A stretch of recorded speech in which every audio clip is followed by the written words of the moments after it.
Welcome here to JJ Isaacson Field, our nightcap here on Sunday night. The Black Sox taking on the Haymakers for a spot at the number 2 spot. Jaden Taylor alongside Alex Teitjen. We saw our first game, kind of a wacky one in between the Royal Blue Dogs and the Crop Dusters. Looking for a different one here today with two aces going against each other here on the Haymakers, the Black Sox. Both of these teams are at the top of the list of their rankings. Both of them are just really good teams that improved from last year. We can't wait to see this matchup because the Black Sox have already beaten these teams. I've beaten the Haymakers twice beforehand. Let's see if it continues or something changes. Yeah, like you mentioned, it really seemed like the one team that the Haymakers have not been able to consistently get up against has been the Black Sox. Let's look at the games that we've seen here today. The Bombers fell to the Rail Riders in our first game of the day, our 2 p.m. matchup, which was rescheduled just last week, 7-6. And we just ended our 5 p.m. matchup. The Royal Blue Dogs take down the Crop Dusters 10-7. A 4-run top of the 7th gave the Royal Blue Dogs some big insurance. The Crop Dusters kind of came back, working their way more into that game. Now let's look at the standings before we get into this one. Filth Ball are still the number 1 spot after 2 losses this past week. We're looking for the number 2 spot right here, the Black Sox and the Haymakers. A win right here would solidify the 2 spot, at least for one day further for these two teams. We'll start this one off here, getting it going quickly. And 8 o'clock start time here. Cole Warner is on the mound for the Haymakers, working up against the center fielder, number 30, Stephen Larkin. First pitch is off speed, and it's low for ball 1. Larkin, pretty good pitcher. Let's see how he continues, how far he will go this week, or today. Able to find the zone right there for Warner. And we've seen Warner this season, 18 innings pitched. He's more or less been the ace, at least, of 2 or 3 different guys that we've seen for the Haymakers this season. 18 innings pitched, 2-0 on the year, 15 hits, just a 1.94 ERA and a 1.28 whip. As he gets this one grounded over to first, Trevor Yorgis able to step on first for the first out. And a lot of firsts right there for Cole Warner, and there's one down. I'll see the shortstop, number 14, Peyton Blinn. University Columbus, number 14, Peyton Blinn. Pretty good fielding by Trevor Yorgis, just getting the out at first. Defense was a big factor in our first one. A lot of defensive plays. There's a lot of weak contact from both really contact-heavy guys that we've seen in both of that one. We talked about the pacing this past game. For Braden Buck, Cole Warner's going to be the same type of guy. Yep. Second pitch, check swing right there from Peyton Blinn. Had him guessing a little bit, shaking his head. Knew he was thinking a little bit too much on that one. The high cheese got by Blinn, and it's even at back up at 1-1. Yeah, you could tell once he swung, he immediately regretted, like, dang it. 1-1 pitch is outside, and the count to 2-1. Again, we're going to mainly see, you could arguably say, the 2 aces for the Haymakers and the Black Sox this season. Warner here, and we're also going to see Aaron Madden on the mound, the opening day starter for the Black Sox. We'll see him here in the bottom of the inning. 2-2 pitch coming here for Warner. That one in the dirt, check swing. He will not go. They check down to first base, so they keep him at bay, and the count's now full. Peyton Blinn with 3 hits on the year with an average of 214. And more of a speed guy at the top of the lineup. We've seen both him and Larkin really be that kind of setup at the top of the lineup. 3-2 pitch, try to get him to chase, couldn't.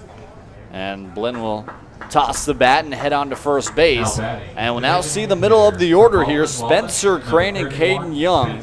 Crane, the designated hitter today, one of the biggest guys in the league at 6'6". He is huge. Yeah, a huge guy that has a lot of power. You saw it on opening day.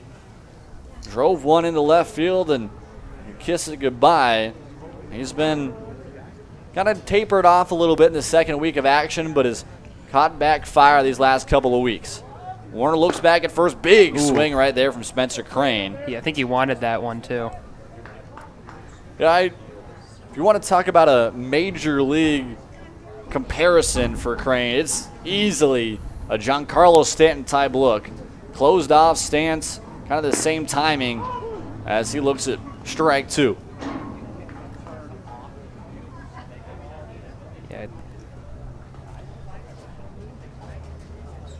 Warner trying to find a big strikeout here with 1 out and a runner in first. Looks back at first and deals. High fastball got him to swing, and that's been kind of the kryptonite for Spencer Crane this season.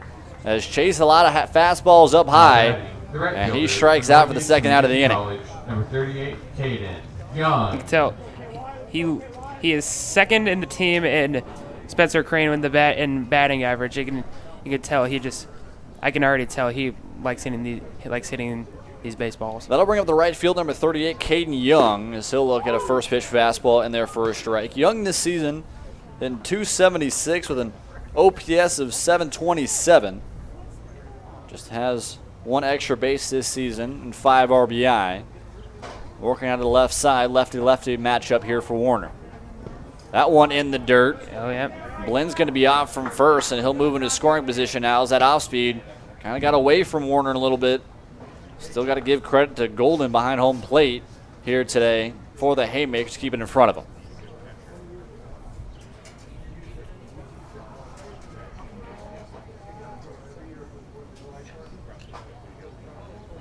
Beautiful Sunday night here in Omaha, Nebraska. It has been a hot one. A lot hotter. As that one's driven out into left field. Play is made by Chris Calhoun. And Warner able to shut it down here in the top of the first. No runs on no hits. 1 walk and 1 runner left on base for the Black Sox. We'll head to the bottom of the first. We'll see how the Haymakers can answer on offense.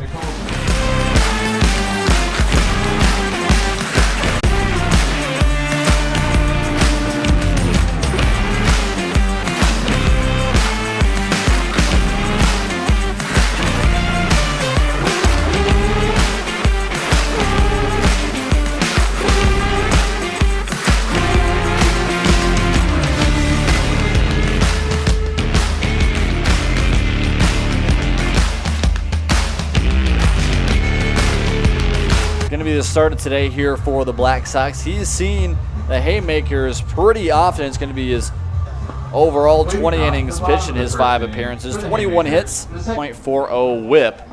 That'll mean we'll start to see the top of the lineup for the Haymakers. They'll start it off with number 52 this league. And not only that, but his experience with the Haymakers. Ground ball over to second. A little flip on to first is in time from Caleb Horton.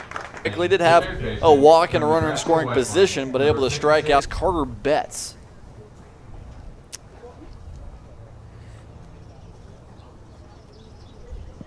Madden looks and delivers. First pitch is a fastball in there for a strike. Madden today, at least so far this season, has worked a 3-pitch mix. His fastball, a curveball, which is a little bit more 12-6 movement. He kind of finds himself over the top of his ear and also finds a changeup. Another fastball outside for ball 1. Carter Betts currently having a .30 average. And currently at 7 RBIs on the year. Pretty decent. Yeah, Betts has also been a guy we've seen even some outings this season.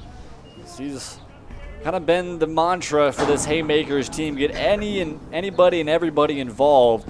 Coach Kellen Richards, in the springtime, assistant coach out at Iowa Western. Big thing from him, it's not always about the W's and losses. It's all about getting guys experience and getting guys better. That's been a big thing from them, but they're getting wins too. They've consistently been really in between 2nd and 4th so far this season. I think it's been the Black Sox, the Haymakers, and the Bombers kind of all grumbling. The 2nd, 3rd, and 4th spot really all behind the Filth Ballers who have dominated this season, but slowing down here a little bit in this second half. We talked about 2 different losses to the Rail Riders, and then just recently, 2 nights ago, they fell to the Crop Dusters 5-2. We'll see the Filth Ballers tomorrow with a back-to-back doubleheader here at Seymour Smith Park. They take on the Red Raiders in both of those games, as this one is grounded down the left field line and foul. Do the 3-2 once more. The Crop Dusters, not only they upset the Filth Ballers, but they ended that 6-game losing. They had a 6-game losing streak going into that game, and not only just ended it, but they got a huge upset.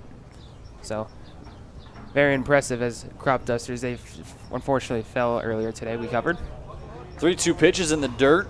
4-4. Carter Betts is going to take a gingerly walk down to first. And we'll see, once again, back-to-back innings. We see a ground out and then a walk right after. From Graceland University, number 53, Trevor Yorgis. That'll bring up the first baseman, number 53, Trevor Yorgis. One of two guys on this Haymaker team from Graceland University. Zachary Tanabe, who's mainly been the second baseman for the Haymakers, also been a pretty big closer for this group. Another guy out of Graceland. As Aaron Madden making sure they keep Tyler Nikolazak back at first. Trevor holding at 7 hits and an average of .269. Been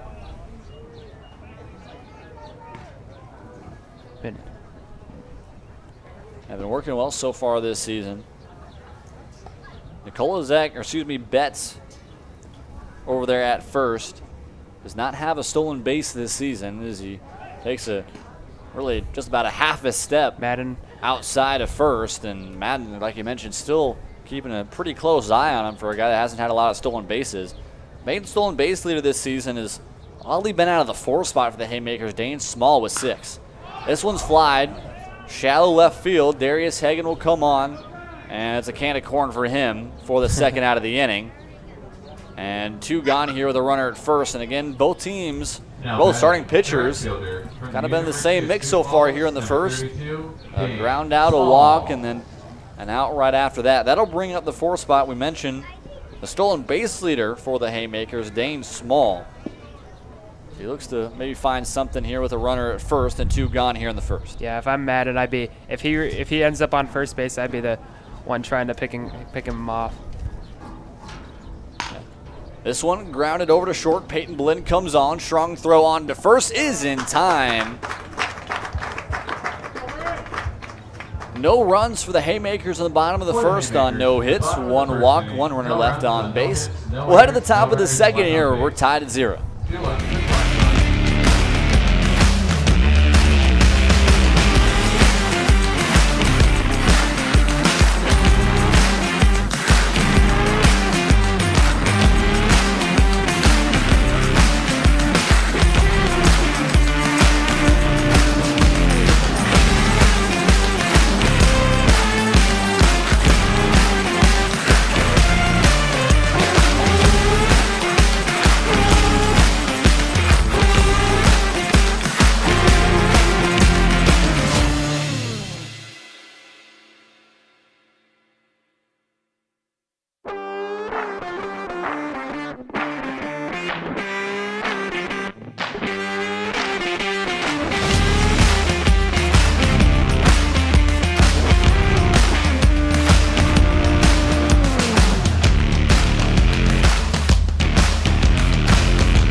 Starting off the top of the second here, this one's popped foul and out of play.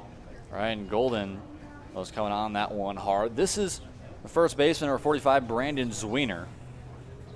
Zwiener working up against Warner. We'll see 5, 6, and 7 here for the Black Sox. Zwiener, Wortman, as well as Darius Hagan. Second pitch, chased at that fastball right there. That was kind of cooler. No sunlight at all. I mean, pretty much past 2 games there. 102 at least feels like around here in Omaha. Definitely cooled down a little bit. Chased at another one. That one dropped third strike, thrown on to first for the first out of the inning. And Cole Warner is primarily here today for the Haymakers and Black Sox, and that has fallen to temptation so far here in this first inning in 2/3. And Warner finds the strike zone once again. I think a big thing we talked about even from day one, how can guys make sure that they're able to establish the zone early and find themselves up early in counts? That's been the thing we've seen from Warner a lot so far this season.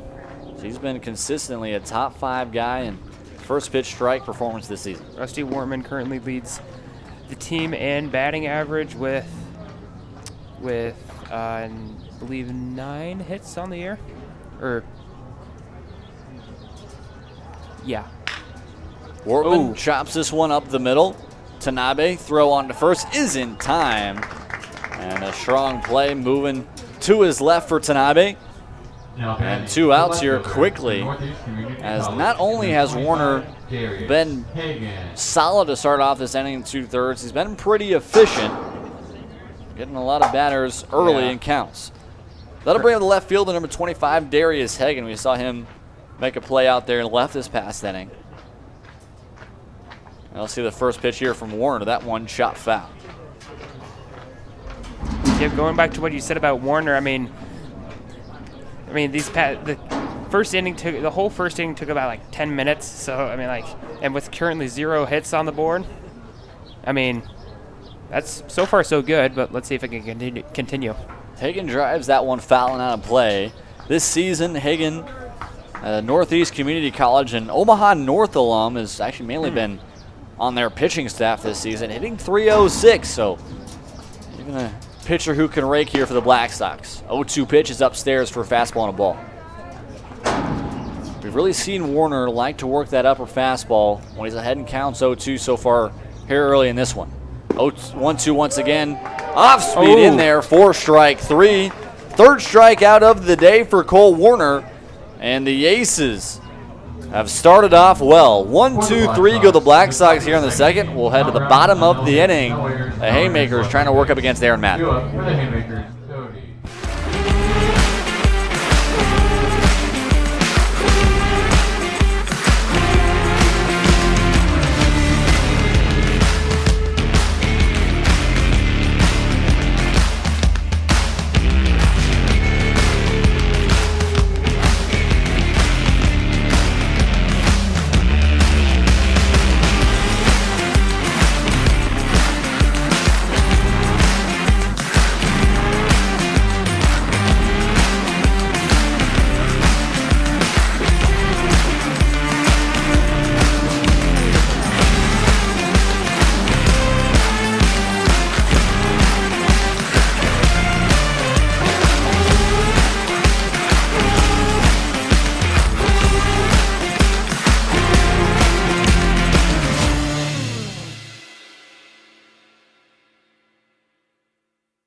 We're through an inning and a half here at JJ Isaacson Field. Aaron Madden, Cole Warner battling it out to start this one off. Warner, a really efficient top of the second, 2 strikeouts, and a ground out to Zachary Tanabe. And Black Sox went down 1-2-3. Haymakers looking for a different look here in the bottom of the section. They'll bring up their average leader, Jackson Doty, the designated hitter. First pitch is upstairs for a ball. Doty this season, a .444 average, hitting a 1250 OPS, which is currently best on the team. He's been the most consistent hitter all season long for these Haymakers. 1-0 pitch is outside. And Doty, we talked about it, some guys, Dane Small, Chris Calhoun, Zachary Tanabe, these have been guys that have gotten hots here and there, had little blippets and spurts, but Doty's been the guy that's seemingly been in the lineup every single night. And there's a reason he's in the 5 spot. We'll see 5, 6, and 7 here in the second. Doty, Calhoun, and Tanabe. As Madden falls behind here now, 3-0. Doty, as you said, average 444 and 1250 OPS. That all that's that team high right now. It does have 3 extra base hits this season, 2 doubles and a triple. As he's still ahead here, 3-1, looking for his 5th walk of the season. 3-1 pitch is upstairs for a ball. 5th walk of the year, like we mentioned, for Jackson Doty. Just the 8th walk of the season for Aaron Madden, and now his 6th appearance. That's the way Madden's been pitching all season long. But now a base runner here on first base. That'll bring up the left fielder, number 31, Chris Calhoun. Want to apologize, the 9th walk of the season after the Carter Betts walk in the first. This one driven out in the left. Diving play by Darius Hagan, had to go to his knees. An odd liner. He makes the play for the for the first out of the inning. Now batting the shortstop. And Aaron Madden just got a tipper cap guy out in left field for a quick first out. I wonder if there's a mark where he went down on his knees. That was a heck of a sliding catch by Darius Hagan. I'll bring up the shortstop, Zachary Tanabe. Like you mentioned earlier, one of the 2 guys with Trevor Yorgis that are going to Graceland University as Madden looks back at Jackson Doty. Doty this season is 2nd on the Haymakers with 4 stolen bases. Definitely a little bit of speed. He's kind of got a little bit of a hop step over there at first. And throws back. He's kind of been freezing him so far, at least trying to. That's definitely kind of one of the ways you see guys try to hold runners on, especially at first base. You see a quick or no leg kick. Sometimes you see trying to freeze him. First pitch inside, kind of brushed Tanabe off the plate a little bit.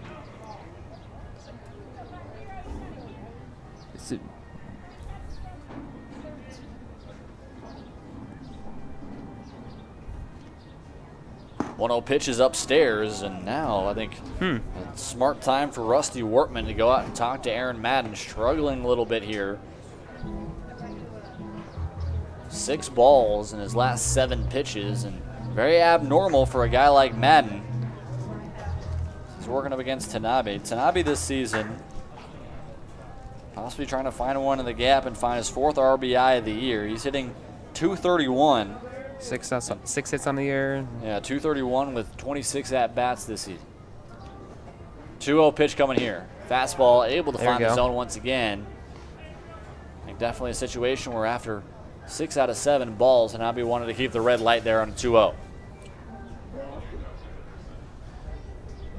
Tanabe with only 6 hits on the year, all of them were singles. So, but we'll see. Oh, there. Yeah, once again, we keep seeing Jackson Doty, little hop step, kind of having fun out there at first, but keeping himself in Madden's mind. Oh, checks back once again. Madden has a lot of thought on Jackson Doty over there at first. 4 pickoffs already here, just this batter alone. I mean, this one driven down the left field line. It's going to go far and foul. Tanabe got a piece of that one, got a good barrel, but a little bit early. Going back to what you said about Doty at first base, once Madden starts to about ready to let go of the ball, I mean, he just does like a little dance move kind of, and he kind of just. Some of us are thinking, oh wait, he's going. Oh nope, he faked us all out. Yeah, definitely maybe faking Aaron Madden a little bit out as he's maybe a little bit in his head currently as he falls behind now 3-2. Big payoff pitch coming here to Zachary Tanabe. As we'll see the throw back over to first.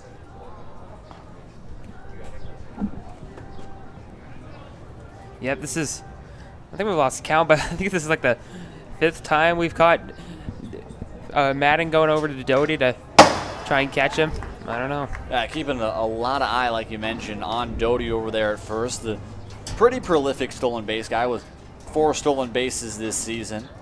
Dane Small, like you mentioned, has been the biggest guy so far. Doty has not been caught stealing so far this season at all, nor has Small.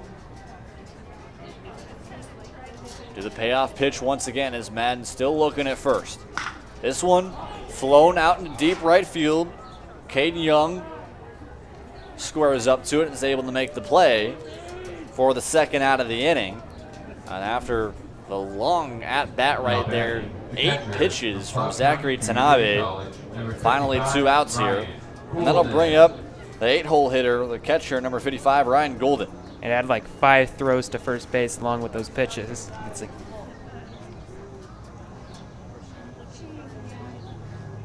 Golden this season, a guy that's been somewhat struggling at the bottom of the order, 3 for 17, which is a 176 batting average as he takes a big hack at that first pitch fastball.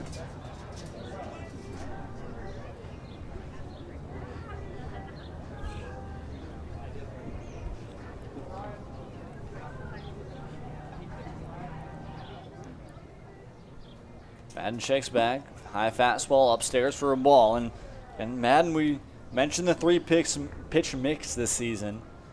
Mainly been seeing a lot of fastball. Got a couple curveballs in that first inning. yeah. It's been consistently the fastball so far here in the second inning. Ooh. That one able to just catch the outside corner as Golden chased away. Now 1-2 pitch. Madden trying to get out of the inning after Doty, although he hasn't made too much business over there at first, has been keeping in Madden's head this entire second inning. 1-2 pitch. This one flown foul and out of play. Please return all foul balls to the first or third base dugout.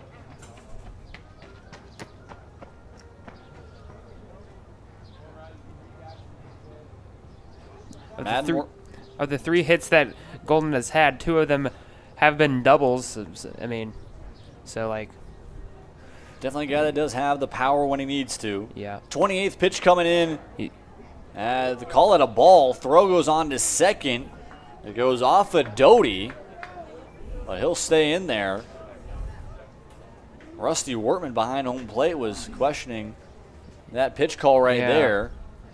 But either way, Doty's going to take some time out there at second. I think that one hit his left quad a little bit, maybe a little bit higher towards his lower abdominal. But he'll take a little bit of a walk here as Kellen Richards goes out to check on him.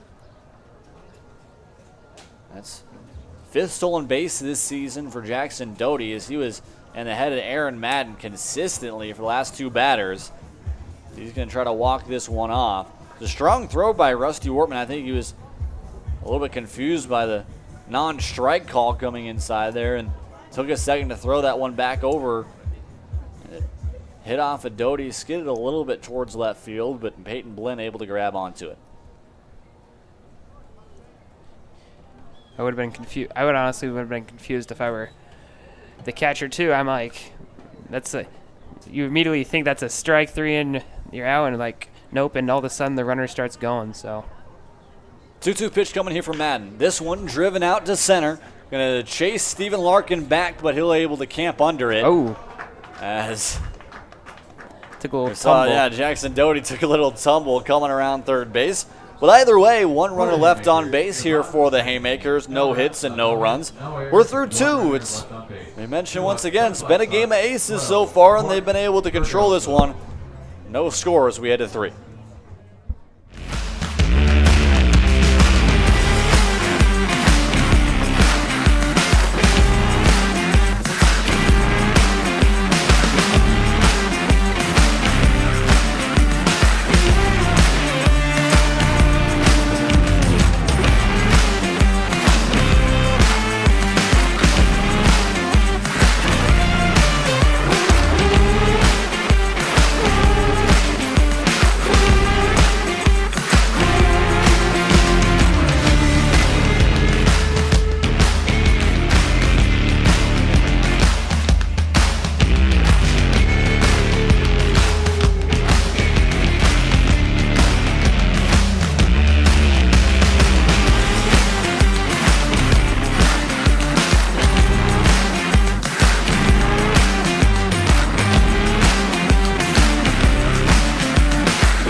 headed to the top of the third here at JJ Isaacson Field. A beautiful baseball sky here in Omaha, Nebraska.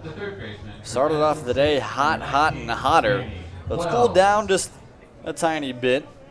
Looking at 88 currently here, but the humidity is still definitely a factor, as we could see some showers here later tomorrow morning at about 5 a.m., but still a beautiful night here as that one's popped and out of play as the third baseman Manny Wells steps up to the plate.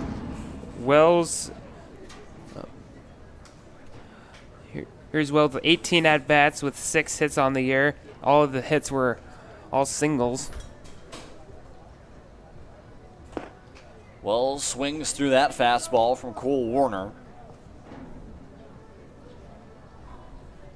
Warner's worked pretty quickly here with a lot of pace, and he seemed just incredibly comfortable as we get through the bottom of the order here. 8, 9, and 10. Oh. As that one almost hits him. I think the biggest thing for Warner so far, that fastball, again, is a four-seam look, but does have a lot of movement. I mean, really a lot of arm side movement to an extent. 1-2 pitches in the dirt and goes to the fence.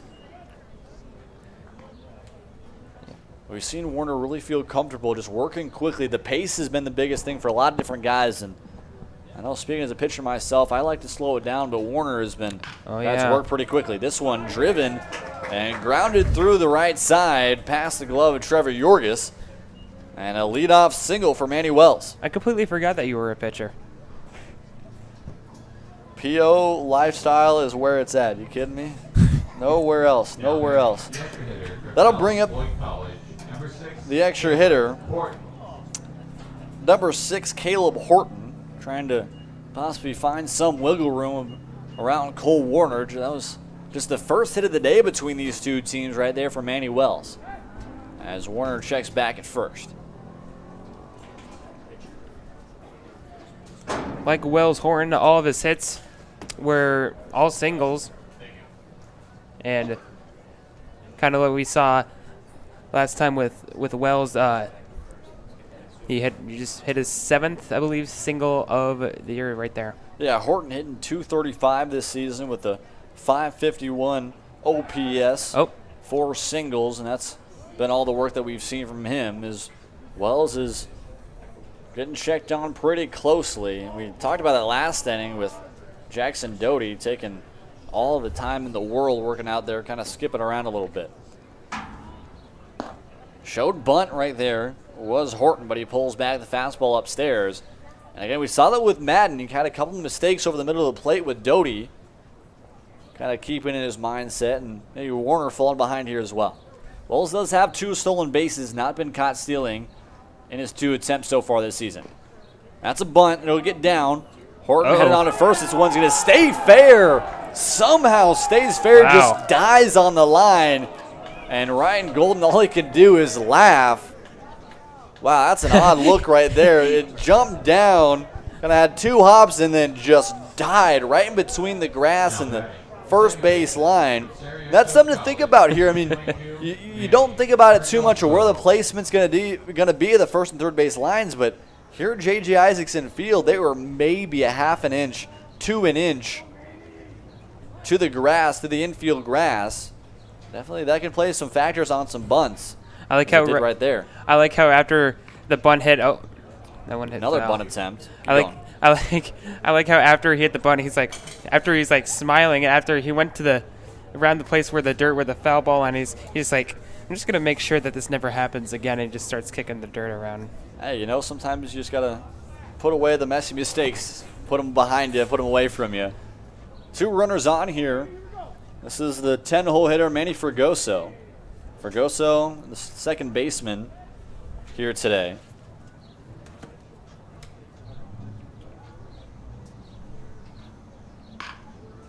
He'll ground this one into left field. The runner's going to come around and score. We'll see Horton come around second, head to third. He'll be in there. Throw goes to second. And an RBI double for Manny Fregoso puts the Black Sox on the board, and with still nobody out, 2 runners in scoring position here for the Black Sox. Manny Fregoso, I think that might be his That's going to be his first RBI of the year. Yeah, it's been an odd look right there. You saw Zachary Tanabe checking a lot at Caleb Manny Wells over there at second, and caught in between the 5-6 hole, really more up the middle. And with Chris Calhoun playing so far towards the left field line, it was a wide open 5-6 gap. That was even more of a wide open left for Stephen Larkin, as he's found himself even here 1-1.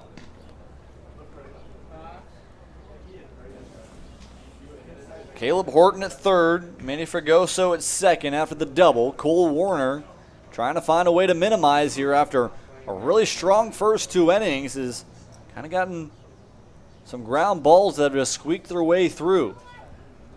1-1 pitch is upstairs. Larkin looking for his third RBI of the year. So far this season, Warner a 70% weak contact percentage, and majority of these hits so far have been weak. They just find themselves through the infield. I think if you're Manny Fregoso, a lot of times without the speed that he has, those balls are normally singles, but with that open of a gap and as fast as he is, he heads on to second. 2-1 pitch is swung on and missed by Stephen Larkin. Larkin 0 for 1 in the day with a unassisted ground out at the first baseman on the first pitch of the day back in the first. Warner trying to get one himself. He checks back and Fregoso at second, delivers. Swing and a miss right there from Stephen Larkin. He wanted that. Yeah, he did. Larkin now 0 for 2. And it's the fourth strikeout of the day for Cole Warner, and a much-needed one for the first out of this third inning. Yep. As you said, I think they're all, a tiny bit of a sigh of relief. Like, okay, we have an out. Let's regroup and let's finish this inning. Yeah, a good way to find one himself. That's kind of sometimes what you need here, especially when you're struggling a little bit. Sometimes things haven't gone your way. The ability to bear back down and find some big outs is what Warner needed right there. This is shortstop Peyton Blinn. He walked back in the first. A team-leading 9 walks this season, and that's the biggest reason he's been in this second spot. He's been able to get on base a lot this year. A 500 on base percentage, however, just a 188 average. So Coach Sonny Sunagul is like to see both the speed that Blinn has, although just has 1 stolen base, but does like him at the 2 spot, kind of a different lefty look. I believe he walked in the first inning. Yes, he did. 0 for 0 on the day with a walk. 0-2 pitch coming here from Warner. That one fouled off and out of play.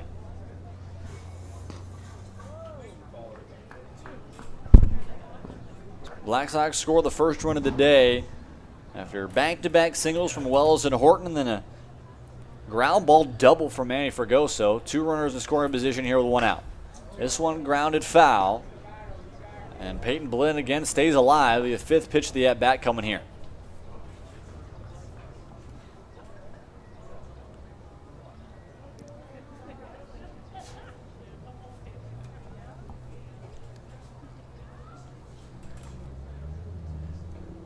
Warner checks back at second and delivers. 0-2. This one driven out into right field. Diving play! Dane Small lays out and makes the play. Oh my goodness. Wow. Full extension for the second out of the inning. What a play. And the runners at second and third, and Horton and Fregoso were so shocked by the diving play. They were halfway down the line and didn't even have a chance to tag up. And not only is that the second out of the inning, but it holds the runners at bay, and it keeps it a 1-0 ball game. That's a great play. Superman type play, getting down on his belly to make the catch. That's awesome. This will bring up Spencer Crane. Crane 0 for 1 on the day, chased a high fastball from Warner back in the first. Warner again checks back on second. Another swing at a high fastball. And we mentioned, I think if you want to say a comparison to Giancarlo Stanton, the sliders were always the problem for him. The high fastballs chasing up it upstairs have kind of been the problem for Crane, at least so far here today. And what I mean, I honestly no wonder why he's trying to chase all these fastballs. He leads the team in hits, and he's just really looking forward to all of it. Yeah, Crane's been the most prolific hitter on this team. This one popped foul, but still in play. Oh. And it'll drop. A hard play for Trevor Yorgis and Tyler Nikolazak out there in foul territory, and it drops in between them. So Spencer Crane stays alive here with 2 gone. Good effort, just fortunately just couldn't convert. That's definitely a hard play. Willie Mays style catch would have been made right there. Reminds me of Arkansas and Oregon State in 2018. College World Series. Yeah, definitely an odd look there. 1-2 pitch coming here from Warner. That one upstairs. And a good shake of the head right there from Spencer Crane.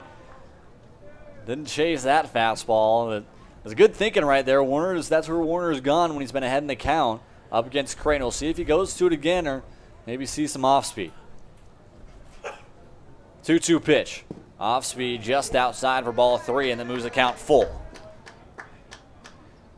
Looking at this would either, of course, Warner is looking for it to, of course, end this inning, but this also could load the bases, which could be troublesome. Payoff pitch here with 2 gone. This one driven into left field. That one's going to get down. 1 run's going to come in, and Horton Fergoso is running around third. Throw's going to be cut off. And a 2 RBI single for Spencer Crane. And the Black Sox have started to pour it on here in the third. It's 3-0. He hit 10 Crane just hit 10 RBIs on the year. That's just, you can tell once he hit it, he was excited, and all the other teammates from the dugout are too. 4 hits in the inning. We thought that Cole Warner may be able to get out of it with just 1 run allowed. But a big hit right there from Spencer Crane. And he's standing at first with a big 2 RBI single. And again, Warner just this season has just had an 11.7 line drive percentage so far this season. We've seen that so far here today. A big line drive from Spencer Crane. This one fouled down the left field line. It gets out of the reach of Chris Calhoun. Yeah, that's about that's the second time we've seen that. Again, just great hustle, great effort. Just unfortunate that they couldn't get the out. Yeah, we've seen a couple of pretty good defensive plays here today. Saw me going after that Dane Small catch out there and 2 great catches. 2 great catches. We've seen some different guys here today. Defense has been on display and trying to help out their pitcher in Cole Warner. 0-2 pitch coming here to Caden Young. That one's outside for ball 1. Young so far today 0 for 1 with a fly out to the left fielder back in the first. Spencer Crane is at first after the 2 RBI single. 1-2, got him chasing on the off speed. It's the 5th strikeout of the day for Cole Warner. However, 4 hits and 3 runs come across for the Black Sox, and they've gave their ace and Aiden Madden a little bit of a cushion. We head to the bottom of the third. It's 3-0 in favor of the Black Sox.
the Black Sox have taken an early 3-0 lead. 3 singles and a ground ball double. Brought in 3 runs on 4 hits for the Black Sox in the top of the third. We head to the bottom of the third here. We'll see 9, 10, and 1 as this one's grounded over to short. Hard throw for Peyton Blinn is in time. Beautiful play by Peyton Blinn. And Tyre Beide going the opposite way, but able to make a strong throw in time to get the center fielder in Cade Rickey for the first out. I stand corrected. I thought he was just a tad too early, but I guess not. It's all right, though. That'll bring up the 10-hole hitter, the extra hitter, number 38, David Swanson. Swanson this season, hitting .259 with a .764 OPS. Does have 1 extra base hit, which is a double. Hitting out of the 9 spot. Again, hopefully if you've been around us enough, of course, 10 guys is available in the lineup in the Corn Belt League. Does an extra hitter as well as a designated hitter are both available. It's more so guys can get more reps, opportunity to get more times and experiences and more swings. That's kind of been the mantra this entire season long. Oh, yeah. For the Haymakers and a lot of different teams. I mean, the Haymakers of all groups just found more guys to work with. That's what head coach Kellen Richards' kind of main goal is, honestly. 21 guys on this Haymakers roster have had at least 1 at-bat this season. Yeah. Not a lot of teams can say that. But loads of experience these guys to be able to get as a 3-0 pitch right there from Aaron Madden finds the zone. Madden just has 2 walks here today, but other than that, has been spotless. 3-1 pitch coming here is upstairs for ball 4. And after just 7 walks and 5 appearances, already 3 here today for Aaron Madden. We'll see if this one hurts him. The last 2 haven't.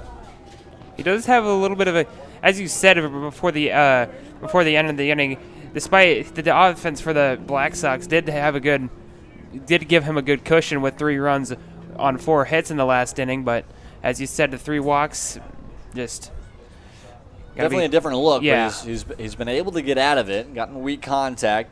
Doesn't have a strikeout so far in 2 1/3 innings. Is 2 ground balls and a liner out to left and 3 different flyouts. We'll flip the lineup card over for Tyler Nikolazak, the second baseman. He's 0 for 1 on the day as they check back at David Swanson at first. Madden had a long time with Jackson Doty. Oh, yeah. Back this past inning. Checked on him consistently throughout this past inning.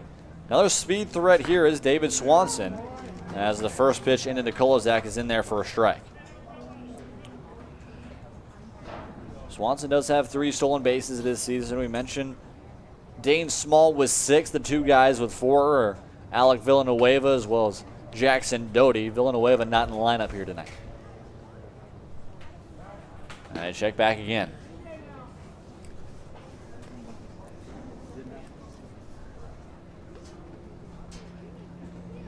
Yep, I think that's the second time we've seen Madden go over to try and get Swanson, I believe, but he's been keeping with him. This one chopped and a little bit of an throw. That one gets into center field. Aaron Madden throws it away.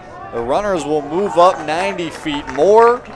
And Aaron Madden, the chopper right back at him, thought he had the out at first, checked himself, tried to get the lead runner at second, and worked too quickly, and it got away from Manny Fragoso. A hard play for him to get in front of. Went into center field, and now 2 runners in scoring position here. David Swanson at third, and after the air, Tyler Nikolazak at second. As a mistake by Madden. I mean, not only being the throw it out wide, but not going to first instead of second.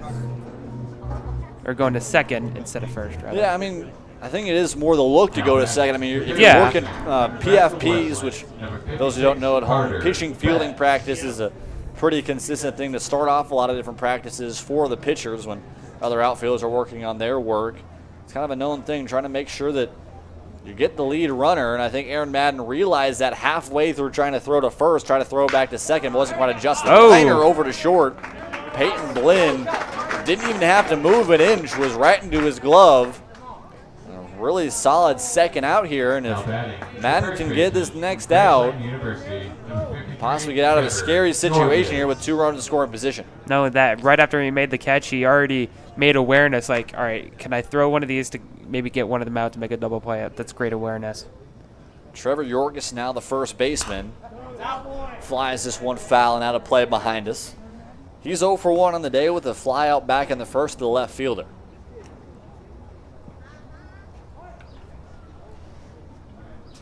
Madden coming here with his 40th pitch of the day. Here trying to work through the third. Off speed in there for strike 2. Yorgis shaking his head a little bit. He didn't like that one. The curveball, at least in the glove, went outside the zone, but it's more so where it went across the plate. 0-2 pitch coming here. Try to work the curveball again, but couldn't get Yorgis to chase as he held up about halfway. Madden's still looking for his first strikeout of the day. 3 walks, 2 runners in scoring position, trying to keep him stranded. 1-2 pitch, good waste pitch right there as a fastball, trying to work away outside and give nothing to Yorgis. He established the curveball, he went to the fastball, got the entire arsenal to work here on the 2-2. Oh, here it comes. Changeup. It goes in the dirt off of Rusty Wortman. And it gets all the way to the backstop and into score is David Swanson. And the Haymakers are on the board and somewhat an odd way. Yeah, that just another not so good play by Madden. Or doesn't have to be completely Madden's fault, but again, going through and just causing the run to come in, just 3-2 pitch coming here from Madden. This one's chopped over his head, over to Manny Fregoso. He slips, throws coming home. What an odd play. Oh my goodness, it's been a wacky last 3 at-bats. Fregoso comes on, slips on the grass and falls, tries to come back up and throw Nikolazak out at home. He wasn't even realize the throw was coming in, but either way, it was too late to Rusty Wortman. And 2 errors here in this 3rd inning. And the Haymakers trying to chip away at this 3-0 deficit after 3 runs came in the top of this inning. Yeah, Wortman was like, oh, how did this ball get here? Curveball right there from Madden, maybe able to have him a gimme pitch right there to the right fielder, Dane Small. Small 0 for 1 on the day with a ground out to the shortstop and Peyton Blinn back in the first. This one flared out into right field. That one's going to get down. Little duck stort. Franny Fregoso gets to it. Long throw on to second.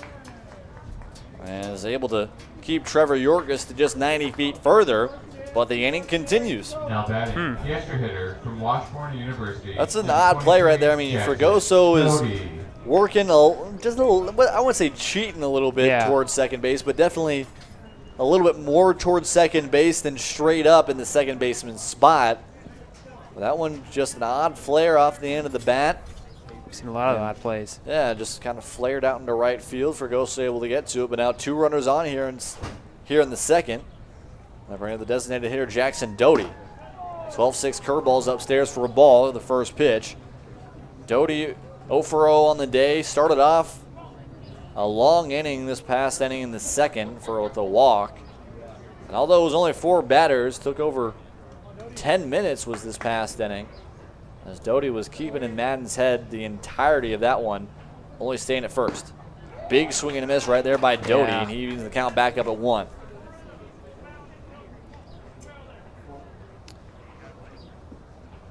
A walk, 2 errors, and a single here in the third have made it a 3-1 ball game.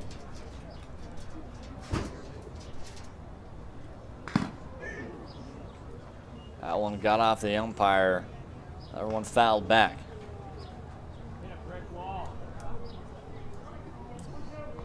My apologies, 3-2 ball game here. Yep. Could possibly be more if the Haymakers keep this thing going.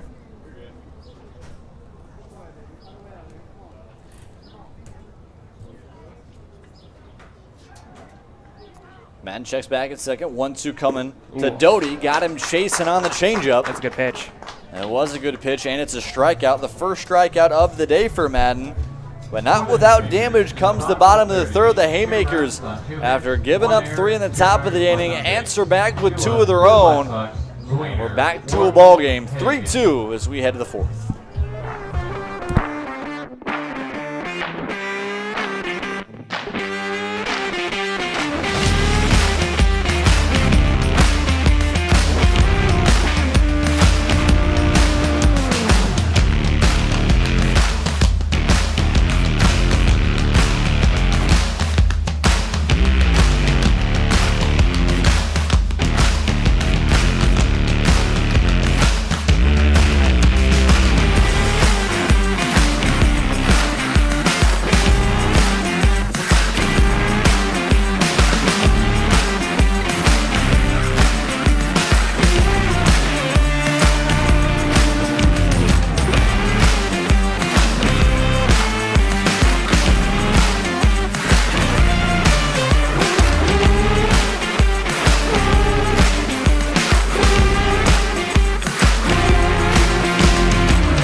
Starting off the top of the fourth here at JJ Isaacson Field in Omaha, Nebraska.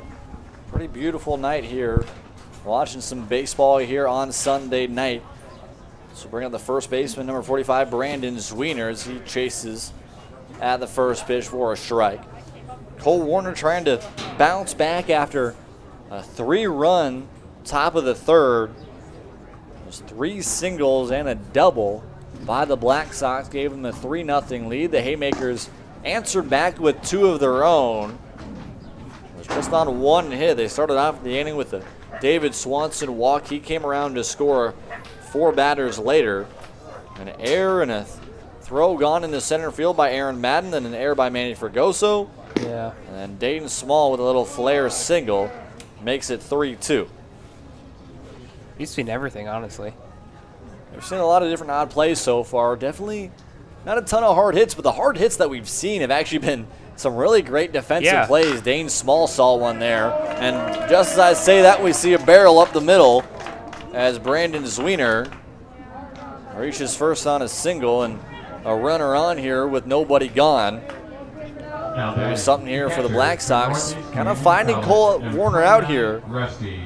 Just the first time that Warner has seen the Black Sox this season. On the flip side, it's the 3rd time that the Haymakers have seen Aaron Madden, but it seems really like the Black Sox have been able to piece up Warner a little bit more from the left side. Zwiener just hit his 8th hit of the year. Yeah, that one a piece single up the middle. As Cade Richter out in center had to come on and get in front of it. Warner here with his 62nd pitch and just 3+ innings of work, as he gets a swing and a miss right there from Rusty Wortman. Wortman, you mentioned it, Alex, the hit leader, an average leader for the Black Sox this season. Is, I think, a young fan had a little bit of trouble coming onto the stands here early in this one. That one fouled and out of play. I see.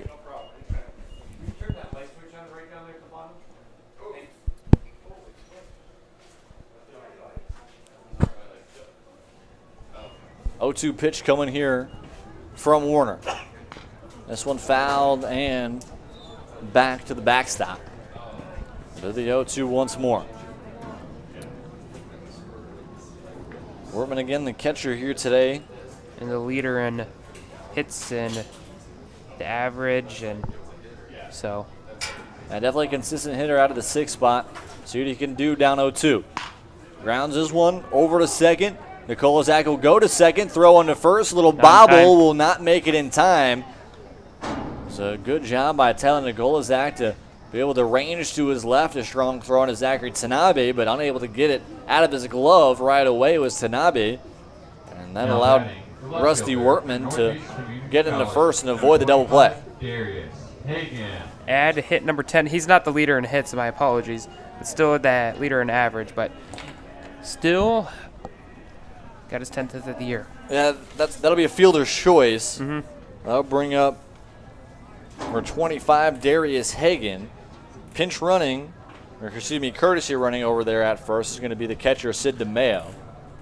DeMayo out of University of Nebraska, Omaha. And for those who don't know, this field actually just a couple years ago was the home field for the Mavericks. Oh, really? Yeah, Seymour Smith Park was, since 2011, is the home field of the UNO Mavericks. They've gone onto an incredible facility out at Tal Anderson Field. We got to call some state championship games over there. A lot of fun baseball out there. It's a beautiful facility, both with baseball and softball all in one, and UNO getting what it's deserved with, very arguably say, the best baseball program, at least that we've seen these past 2 years. They've been very consistent. Seeing a lot of fun games over there, especially the home run that won it all. Yeah, the A.J. Tauber winners. You called that, right? Yeah, it was. That was a fun one. A lot of different games out at UNO. Tal Anderson for that state tournament. That was a crazy one. We saw the Class A ended on a walk-off after giving up a 9-0 lead, blowing it, losing, going down 10-9, coming back in a walk-off, and then just a night later, Elkhorn North would win the Class B state championship after their first baseman made it on SportsCenter after flying. Oh, that's right. Into the first base dugout to make the final out. A lot of fun moments out there at Tal Anderson. That was a good week for Elkhorn North because they won baseball and their girls team won state track. Cole Warner able to get another strikeout as Darius Hagan didn't quite like the call. But Warner now the 6th strikeout of the day for him. He's finding himself a little bit more now after a struggling top of the 3rd. And here with 2 outs and a runner on first and Rusty Wortman, that'll bring up Manny Wells. Wells started off the big rally this past inning with a single. He would come around to score 2 batters later on the really odd Manny Fregoso double, which is a ground ball that went through a wide open 5-6 hole and almost got even past a couple outfielders. 0-1 pitch got him swinging. Really bad chase right there by Manny Wells. I think Warner's been kind of working his sequencing a little bit different the second time through the order. You see that a lot with different guys, maybe trying to work backwards sometimes, but trying to switch them things up and don't give the same stuff they've been giving the guys before. 0-2 pitch. This one driven down the left field line. That one is foul. It was a 2-hopper to the wall if it stayed fair.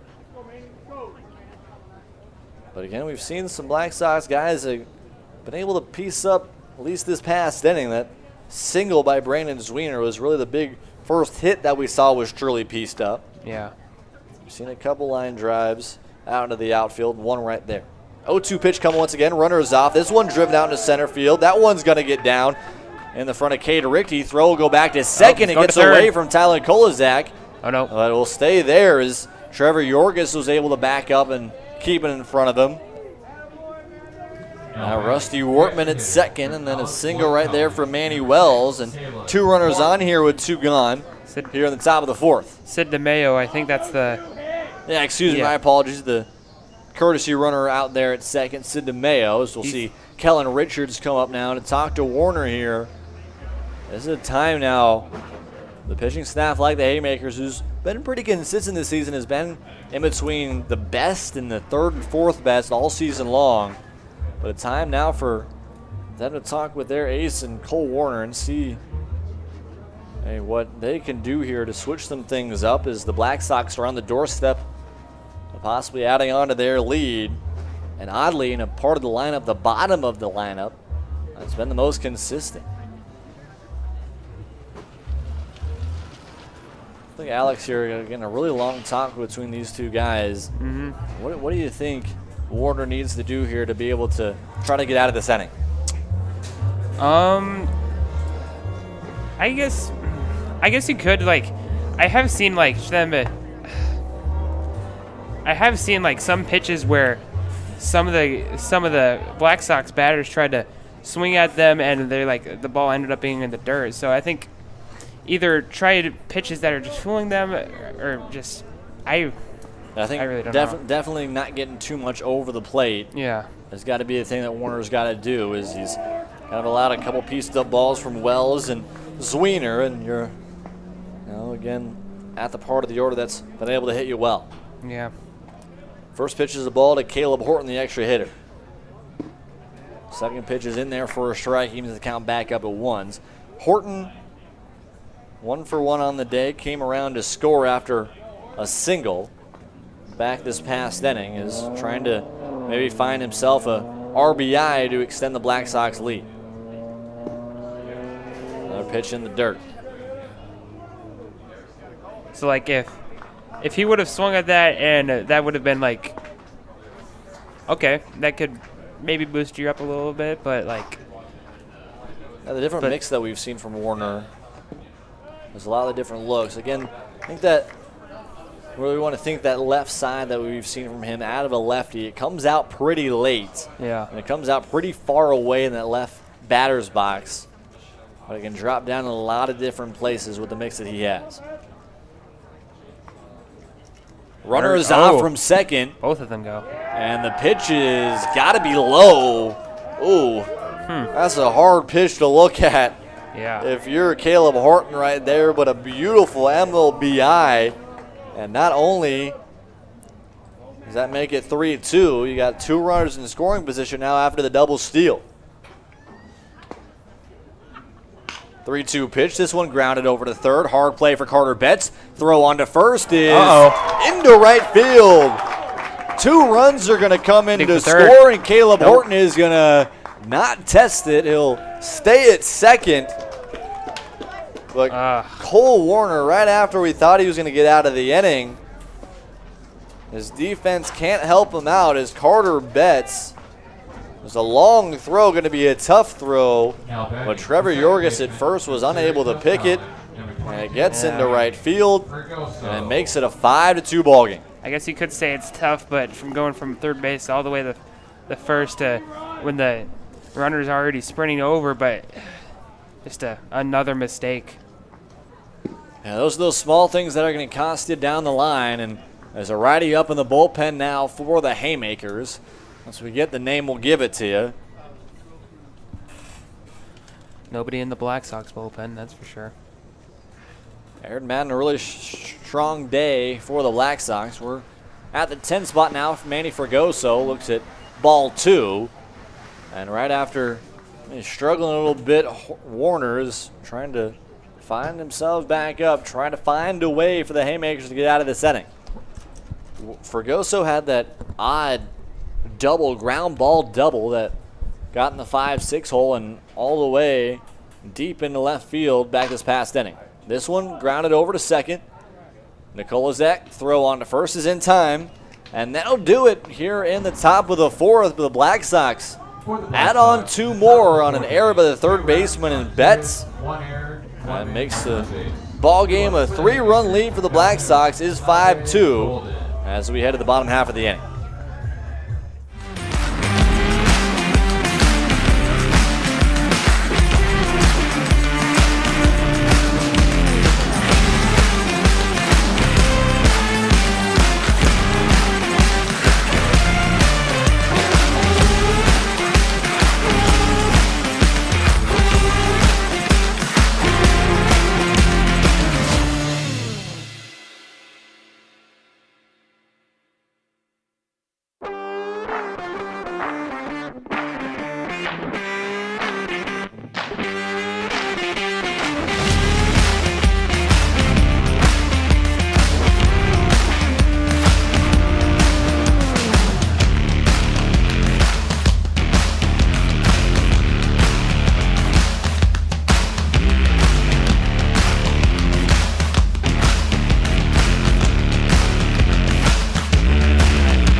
bottom of the fourth. Aaron Madden kicks and deals for the curveball for strike one.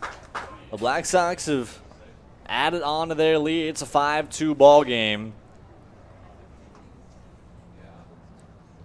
As Aaron Madden kind of working for his fourth inning of work, as he's able to find another off-speed in the zone and get ahead of Chris Calhoun, the left fielder, 0-2. Calhoun 0 for 1 in the day with a line out to the left fielder back in the second. 0-2 pitch is a fastball that works inside for ball one.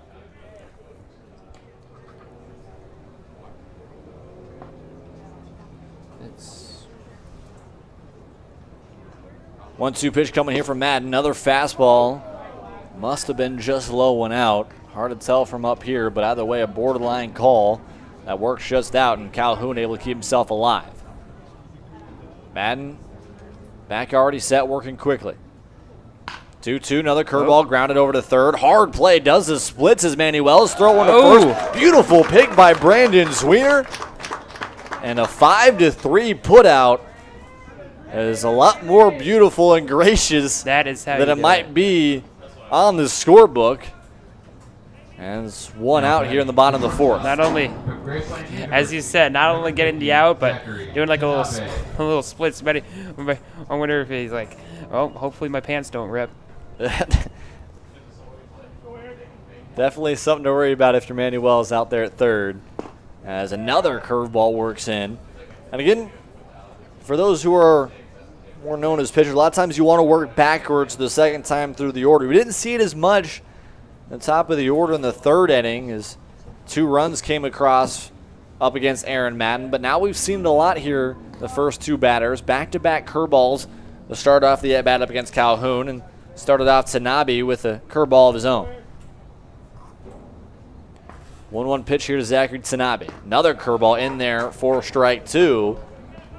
And I think working backwards has done the better for him so far here in just an inning and a third. I just noticed throughout most of the first game that we covered and a little bit earlier this game, the trees and flag was flapping like crazy. Now it's calmed down. Hello. Great play. Hello is right. Peyton Blinn, another great defensive play. Lays out there in shallow left field to get the second out of the inning. And back-to-back defensive plays by the Black Sox have now made it 2 gone here in the fourth. That's like 3 great catches we had. We had just Dane Small out and right for the Haymakers. You've seen a couple different plays and left by the Black Sox. This one driven down the left field line. They'll call it foul, just foul, as that one was close. Yeah. And then back-to-back plays right there by Manny Wells and Peyton Blinn.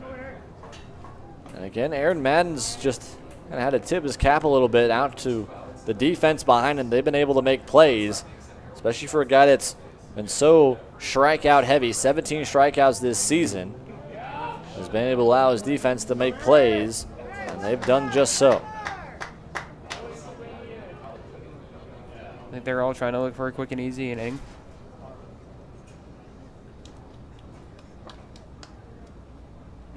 Quick and easy, it could be 0-2. This one grounded foul.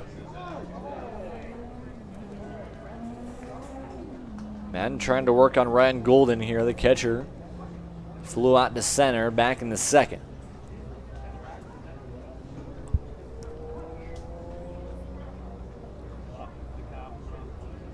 Trying to work back and find himself a 1-2-3 inning here as Madden. Oh. Got him to chase. Good pitch. Good pitch it was. A second strikeout of the day for Aaron Madden. And a beautiful way to bounce back after giving up 2 in the third. He goes 1-2-3 in the fourth.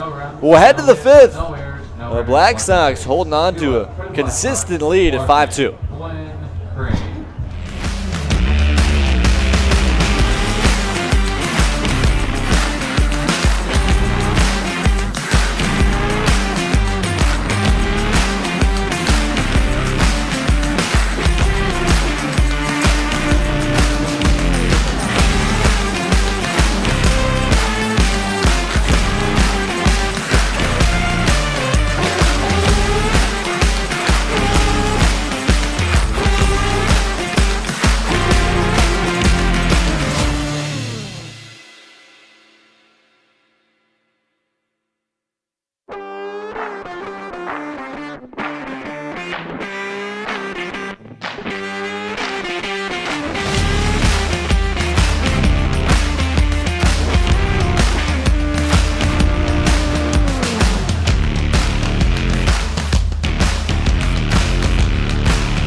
Pitching change here for the Haymakers. Cole Warner's day is done. They'll bring in Connor Burris, number 57. Burris out of Jamestown University, another G-Pack who's made their presence known here in the Corn Belt League. A lot of G-Pack guys here in this league. Burris this season been one of the strongest guys, but not used to coming out of the bullpen. 3 starts this season, a 1.62 ERA and 13 innings pitched, also a 1.64 whip. And maybe a different look for him coming out of the bullpen, but we'll see kind of how he'll work coming off of Cole Warner. Warner ends his day with 4 innings pitched, allowed 6 walks, 5 runs, just 3 of them earned after the Carter Betts error, 1 walk, and did have 6 strikeouts. So definitely not the best day for Cole Warner, but he still keeps it within reach for the Haymakers, as Kellen Richards will make the change here. Stephen Larkin up the bat. He initially showed bunt and just like stepping up front to go up and try and bunt it again. Yeah, that could very well be the factor here. Going through the 3rd time through the order, the numbers usually jump up. So maybe trying to find some kind of switch might help. But not a great start right there. Burris is a little shocked right there for the hit by pitch of a runner at first base, and a speedy one at that, and Stephen Larkin here for the shortstop and Peyton Blinn.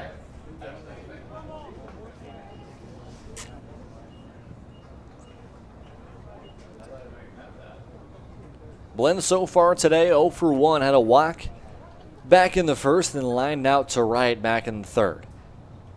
First pitch to him is in the dirt.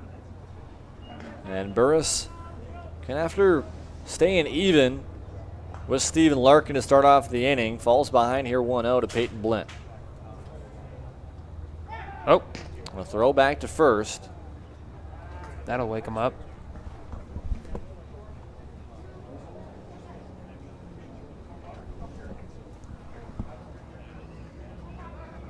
Throw back over to first, going to get into right field off the glove of Trevor Yorgis. Larkin's going to head to second. Will stay there and take a different look. Now we'll head to third. As Coach Sonny Sunigal was yelling very loudly at Larkin to urge him over to third. Larkin slowed up a little bit at second. And, yeah, shaking his head a little bit. Knows he screwed up a little bit to his consistent coach. Not many people really know the connection that Coach Sunigal as well as Stephen Larkin have. They've played together a long time. But now a runner in scoring position here with still nobody out. And just a hit by pitch and 2 pitches later. Now an opportunity for Peyton Blinn to get an RBI. If you're the Haymakers, I'd like fix. The one thing I'd fix up is like these throws over to first. Like I think that's the 2nd time now that we've seen a throw to first just goes over, hits the fence. Just not good. That is the 2nd time that we've seen that today. Trevor Yorgis has been busy out there trying to keep it in front of him, and some throws have gone long and wide and all around him. Now a 3-1 pitch coming here from Burris is, although being one of the most dominant pitchers in the staff so far in limited appearances, struggling here out of the bullpen. He finds a gimme pitch right there. He moves the count full, 3-2.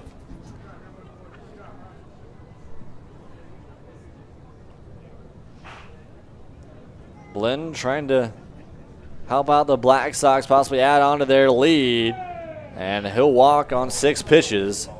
And we'll see now Ryan Golden go meet with Burris. Runners on the corners here with still nobody out.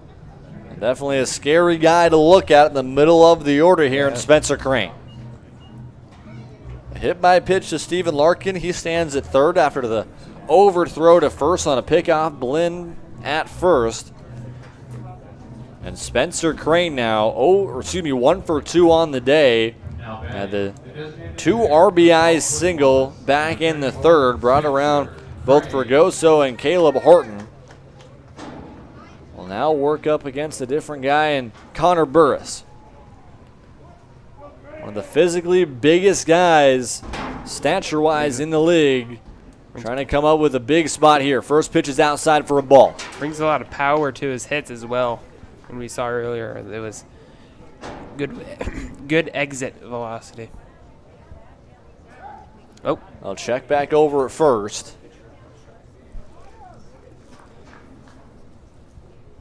Crane leads the team in RBI and second in OPS at a Baldwin-Wallace University.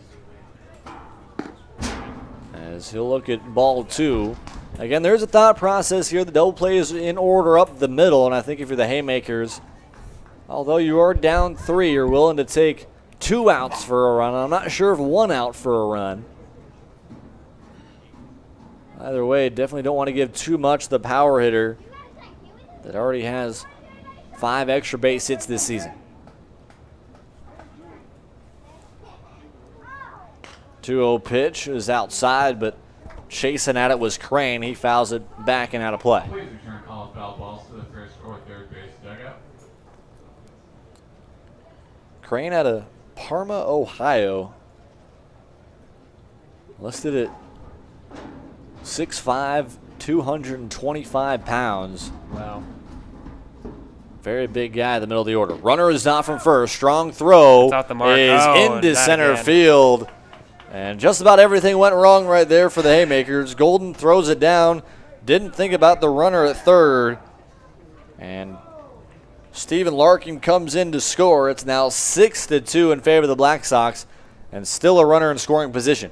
Third time now that the intended throw is just off the mark, and it just proves costly for them. It's just like small mistakes that just cannot happen. Again, a lot of teams have different calls of what they want to work there. With runners at the corners, a strong steal from Blinn. Oh, wow. As this one is lifted out deep into right center field. 2 outfielders converged. Able to make the play was Dane Small. And Peyton Blinn thought about tagging up, but stays at second. Now batting. And a long first out of the inning for Spencer Crane. Does bring in a run, though, after the throwaway. There's still a runner here at second. That'll bring up the right fielder, Caden Young.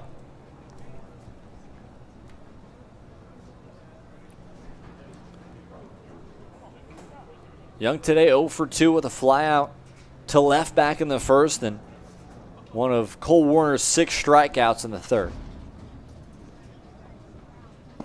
Curveball kind of missed it a little bit from Burris. Burris, again, we mentioned the factor of what would it be like for him to work out of the bullpen rather than starting. Started 3 games this season, and now out of the bullpen's kind of been a different story. 1-0 pitch coming here is in the dirt. That's one's going to get away from Golden. And the defensive sloppiness is really hurting the Haymakers. Like you mentioned, it continues here in the 5th. And now just a runner 90 feet away from being another insurance run, the second one of the inning for the Black Sox. If you're Caden Young right now, I think the mentality is going to be another team AB. And if you can get it. Here comes Coach Richards. Meeting of the mound here. For Caden Young, get a team AB is going to be important for this group. In the middle of the order, 3rd time through the lineup. And was a smart choice to think about switching things up. Has not quite paid off so far for Kellen Richards.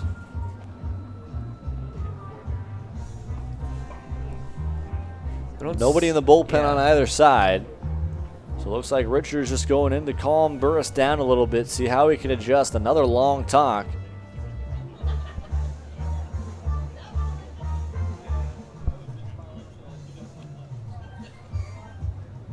Also talking with his catcher. We'll see how we can work with Golden behind home plate. A lot of odd defensive mishaps have, I want to say, blown this game open, but have definitely made it not as close as it could be. A couple throwaways on some pickoffs, a couple wild pitches, and an error. Now have this one at a 6-2 ball game. Infield comes in here with a 4-run deficit with 1 out. And Once again, even falling behind even further as Burris is now behind 3-0. Thing is to think here, you could intentionally walk him to set up I was just thinking that. Yeah, set up the possible double play. See how much they give to Caden Young here in the 3-0. He flies this one into center field. Going to be very shallow. Cade Richte comes on, able to make the play. Tag. Peyton Blind is off. No, he'll stay there. Throw went way over Burris. Or excuse me, way over Golden. Into Burris's hand. And an airmail type throw right there. I'm not even sure, especially with how quickly that throw came in. Blind might have been able to come in and score, but I didn't know. Maybe a 8-1-2 double play on the throw. Definitely never know what could happen in a situation like that. Yeah. We've seen some odd scorebook things. My scorebook this season is littered with some odd plays that we've seen. I know Tyler Reedy, another one of our commentators, has been the same thing. This one grounded over to short. Strong throw on to first is in time from Zachary Tanabe. And Brandon Young grounds out to end the top of the fifth. However, the Black Sox do add one more on no hits, a hit by pitch and a walk. Both came around to score, and now we have a little bit further of a lead here for the Black Sox. We head to the bottom of the fifth. The Haymakers trying to find a way to answer back.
Bottom of the fifth, 6-2 ball game in favor of the Black Sox as they tacked on another in the top of the fifth.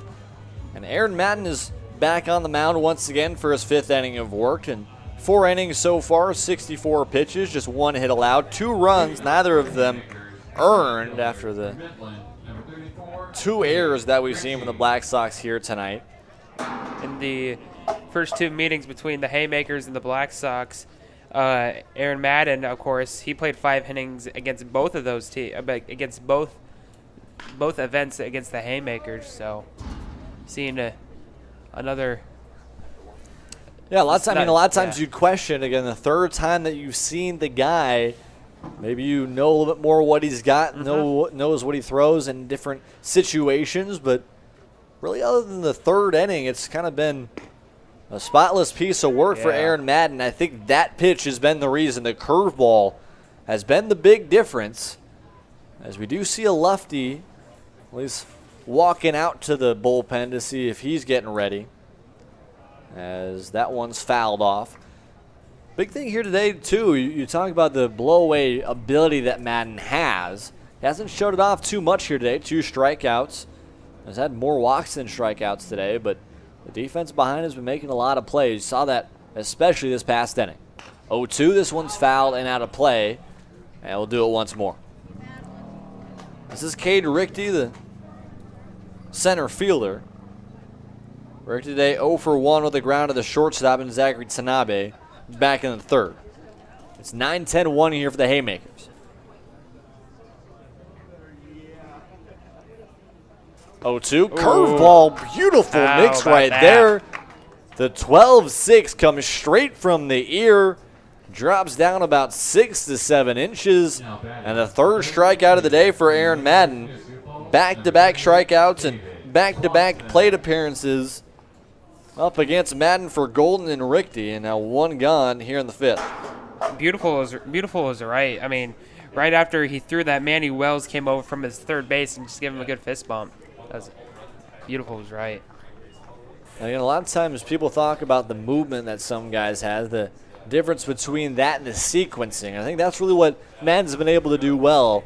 You haven't really seen a ton of haymakers feel too comfortable up there at the plate, really. A lot of guessing so far from those hitters. Yep. So there is a lefty up in the bullpen for the Black Sox, as well as another lefty up there for the Haymakers. So for the rest of the way for this one, we could see a bullpen type of ball game. See how comfortable Coach Sunnigal is with Aaron Madden. Coach Kellen Richards is with Connor Burris. And the bullpen for the Haymakers, for the Black Sox will be Nick Davidson, the lefty out of Bellevue University. One of 8 different guys from Bellevue in this league. A lot of guys working with the Bombers, with Austin Alexander being one of their assistant coaches. 3-0 pitch is low for a 4-pitch walk. And David Swanson, the extra hitter, will reach base with one gone. The second baseman from Concordia, number 52, Tyler Nikolazak. We'll flip the lineup card over now for the second baseman, number 52, Tyler Nikolazak. Yeah. Nikolazak 0 for 2 on the day. However, after grounding out at the second baseman back in the first, reach on an odd error by Aaron Madden. Was looking to be a double play up the middle, but Madden second-guessed himself. This one is going to drop down into right field in front of Caden Young. And station is station now. The Haymakers have 2 on here with 1 gone. That'll be his 7th hit of the season for him. Yeah, a little flare right there. He had to allow David Swanson to work halfway. Couldn't quite tell if that one's going to get into the glove of Caden Young, but drops in front of him. Again, we talk about the numbers. Third time through the order can be an entirely different ball game, and Madden now working through the heart of the order. And Betts, Yorgis, and Small. First pitch to the Betts is in the dirt. Almost a dirt ball read right there from David Swanson, but he'll stay back at second. Betts 0 for 1 today, lined out to the shortstop and Peyton Blinn. Blinn barely had to move on that line drive back in the third. Did also walk back in the first.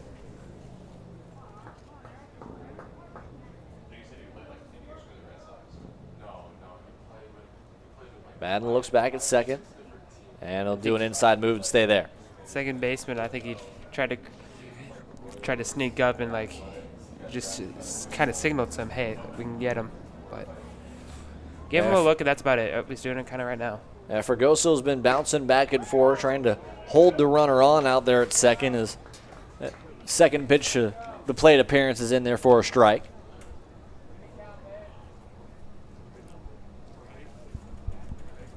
Man, we've mainly seen just an inside move from him so far this season. I've seen a couple flips. Is bouncing around out there at second is David Swanson. Curveball in there for a strike. I think his curveball just keeps getting better and better as this game goes on. Madden's really been relying to it as his number 1 go-to outside the fastball. Fregoso and Swanson dancing around back at second. Inside move, but nobody there. They caught Swanson leaning a little bit towards third base, but nobody back at second. Those are sometimes the set up either a daylight call or something quick. See if Swanson will get off any further. Fregoso, I mean, 1-2 pitch is way in the dirt, goes all the way to the backstop. And there goes the force play at first, second, and third. The double play is now out of order. And I think Rusty Wertman is going to go back to the mound and talk with Aaron Madden here. Now he'll stay back deep. Made a little bit words of encouragement here, working up against Carter Betts. First wild pitch of the day for Aaron Madden, as he was definitely a little preoccupied by Swanson out there at second. 2 runners in scoring position here with a 2-2 count. That one upstairs gets away, and a runner is going to come in and score. Back-to-back wild pitches, or at least balls that got away from Rusty Workman. We'll see if they call that a wild pitch or a pass ball. But either way, the Haymakers tack on a run, and now it's a 3. Yep, just as I said earlier, almost 5 innings for Madden, and we'll see if it could end up for 5 innings past the past 2 meetings against the Haymakers. We'll see if he can make it or not, but right now it's just not looking too cool. 79 pitches, about to be 80 here with 1 gone here. Full count pitch coming in is inside for ball 4, and maybe a little bit fatigue here. You mentioned it, Alex. It's a good point. See how much longer they want to allow Madden to go. I think I don't remember the last time you see a guy go the 3rd time through the order, and he does better than he does the 1st time through the order, and that's been the case here. 1 run is in for the Haymakers. Runners on the corners here with 1 gone.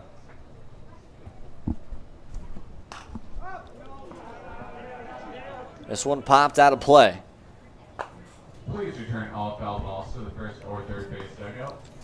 Up to bat now is Trevor Yorgis. Yorgis 0 for 2 on the day. Did reach on a really odd error back in third by Manny Fragoso. Came up on the ball and just slipped into the grass.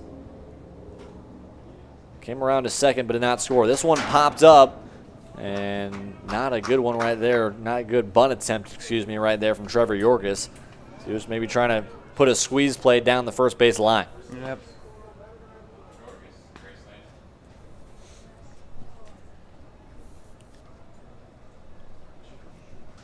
Yorgis now down 0-2. Very unlikely we'd see a bunt put down here.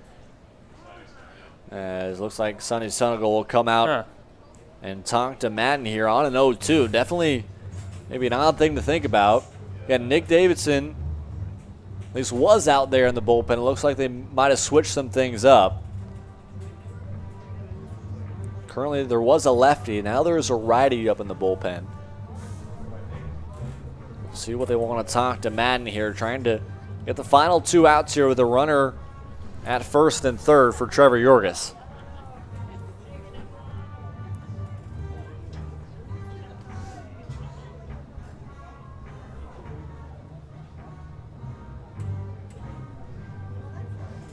Madden will stay in here to possibly try to finish out Trevor Yorgis. Try to get 1 out closer to ending this inning. 2 walks and a single have been the offense here in the 5th for the Haymakers. 0-2 pitches in the dirt. Maybe a waste pitch look right there for Madden. Thinking for Trevor Yorgis right now. You've seen it the 2nd time through the order that Madden has worked curveball a lot. Got to be sitting curveball here. Down 1-2. Well, but it's a fastball. This one popped up, shallow left field. Going to be hard play. But Darius Hagan able to get it. Strong throw into home. And no way for Tyler Nikolazak. Yep, good to be able to work around Tyler Nikolazak to try to test the arm of Darius Hagan. And a big second out here with still runners in the corners.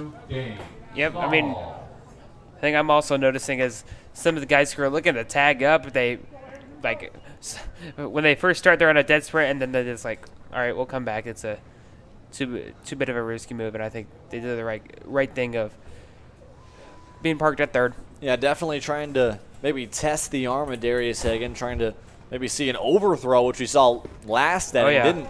Didn't hurt the Haymakers, but an overthrow by Cade Richte went over the glove of Ryan Golden, but luckily Connor Burris was right behind him on a fly out to center. Definitely could have been a scarier situation if there wasn't anybody behind him. Aaron Madden now working on Dane Small, the right fielder, as even the count back up at 1 apiece. Small today, 1 for 2 with the ground out, the short back in the first, and an odd little flare that went into shallow right field for a single back in third. 1-1 pitch. Runner is off from first. Strong throw is not in time. Runner from third is going to come in to score, as the Black Sox were determined to try to get the out at second. But Manny Fregoso couldn't quite get the ball to his glove. And a runner comes in, and now a runner at second here. It's a 2-run ball game. Yep, good job by stealing the base, and along with that, not only making it in time, but just easily getting a run and make it 6-4. This one driven deep into center field. Steven Larkin goes back, able to camp under it and makes the final play of the inning. However, the Haymakers do score 2 here in the bottom of the 5th. We'll head to the 6th. It's a 2-run ball game. The Black Sox trying to work up against the bullpen of this Haymakers ball club.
We're through 5.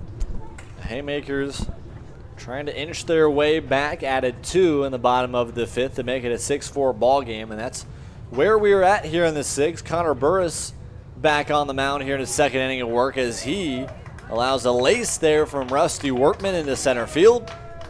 And one pitch and a single for Rusty Wortman, and he's working pretty well here today. Now batting, the left fielder from Northeast Community College. The single will bring up the left fielder, number 25, Darius Hagan. He's struggled so far today, 0 for 2 with 2 strikeouts. Trying to find some kind of rally here as it's kind of been punches thrown back and forth here. First 2 innings were all the 2 starting pitchers here today, Aaron Madden and Cole Warner. Warner was pulled after 4 innings of work, had 5 runs, 3 of them earned. I think the big thing that differentiated him was the lack of being able to find consistency inside the zone. This one driven out into left field. That one's going to fall. Little duck short into left center field. And again, the Black Sox, just like the Haymakers, kind of working station to station here. And 2 runners on here with nobody out. And of all things, to say at the bottom of the order has been the heart of the order. That's really been what it has been today. And that'll bring in third baseman Manny Wells. Hagan just earned his 12th hit of the year. That ties Spencer Crane with leading the team. So a single by Wortman and a single by Hagan. Now has the 2 for 2 man of the day. The only guy on either team that's 2 for 2, that's Manny Wells. A single came around to score later in the 3rd, and a single, a stolen base. He came around later to score on an error. He'll put down a bunt straight up. Burris mishandles it. Nobody at first. That one's going to go. No. Thought it went into right field, but a diving play by Taylor Nikolazak to keep it in front of him. But either way, bases loaded now. As I think they will.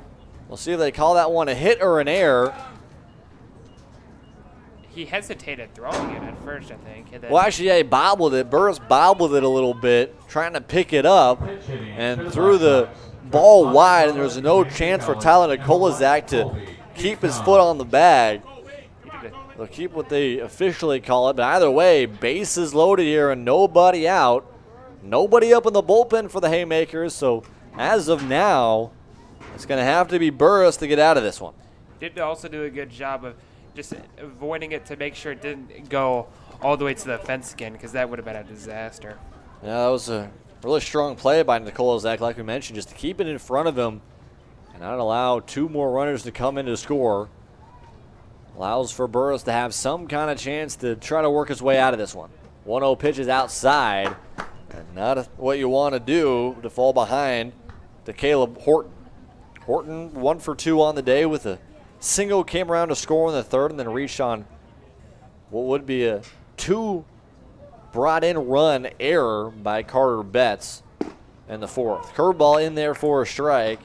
Finally able to find the zone is Burris.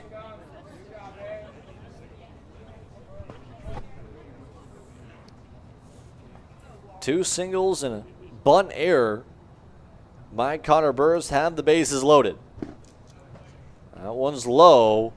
Now Burris now just one pitch away from giving up a run just on a walk.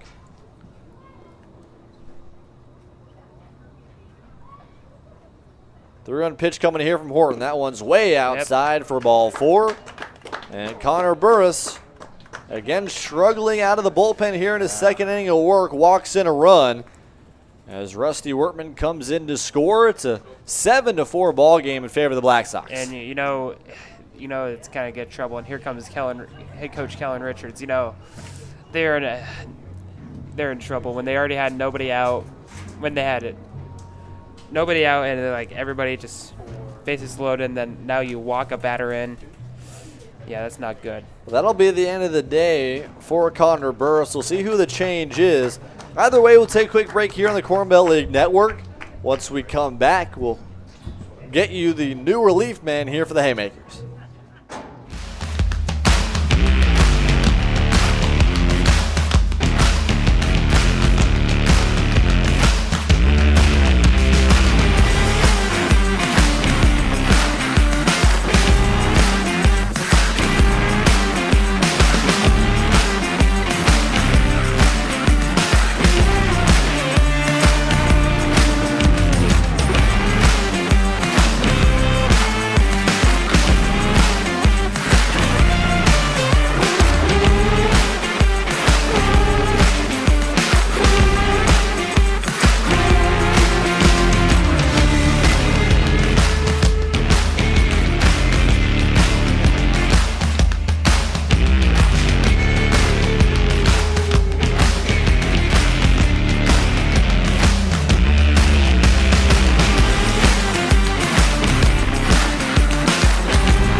New pitcher here for the Haymakers is going to be Trevor Yorgis.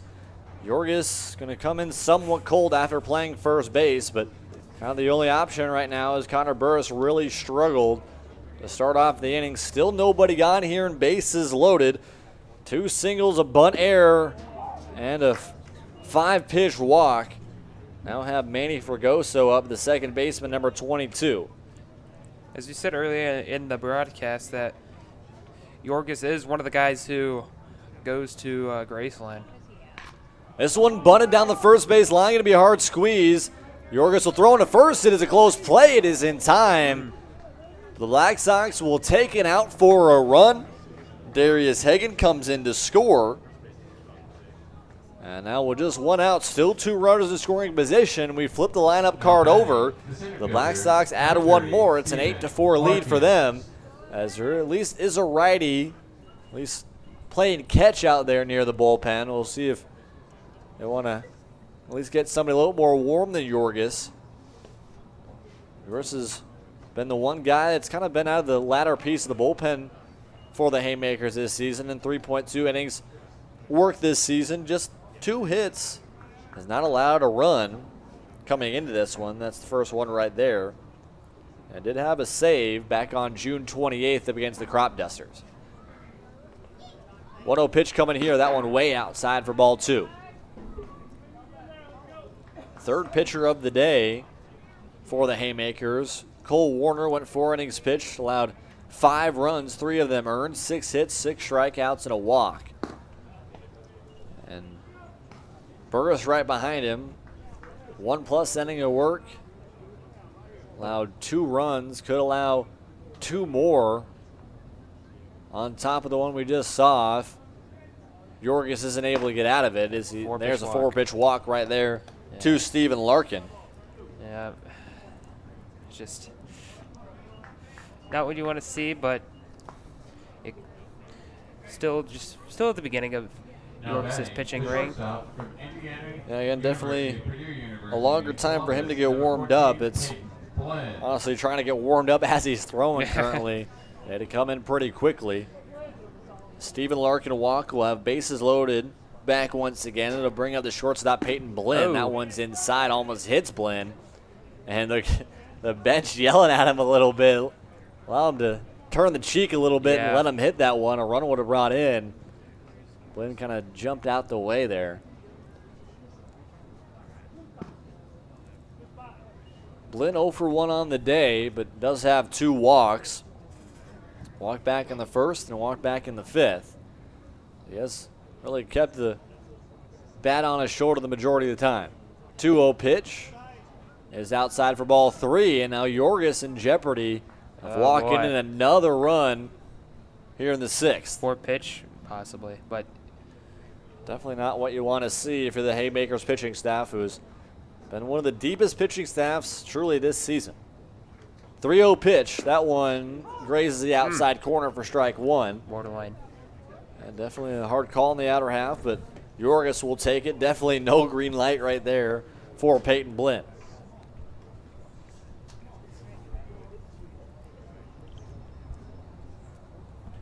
Three-on pitch coming here from Yorgis. That one fouled back and off the fencing. And move the count full. Yorgis again did see the Black Sox back on June 12th, and an inning of work, just 14 pitches. Not allow a hit, got 1 walk, did not have a strikeout, but got to the inning pretty quickly. This one, it's the grounded umpire up the middle, just barely hit off the umpire, possibly for a 6-4-3 double play. It is! That's what you want. 6-4-3 double play. Maybe the umpire with some help. The Black Sox do add 2 more, but the Haymakers maybe to get out of it from blowing this one open. We head to the bottom of the 6th. It'll be a long way for the Haymakers to come back. Well, they'll see what they can do, as we'll see a bullpen move here for the Black Sox.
It's the end of the day for Aaron Madden. 5 innings of work, 4 runs allowed, just 2 of them earned, 2 hits, 3 strikeouts, but 5 walks and a wild pitch have kept the Haymakers into this one. The new pitcher will be Rylan Wallingford.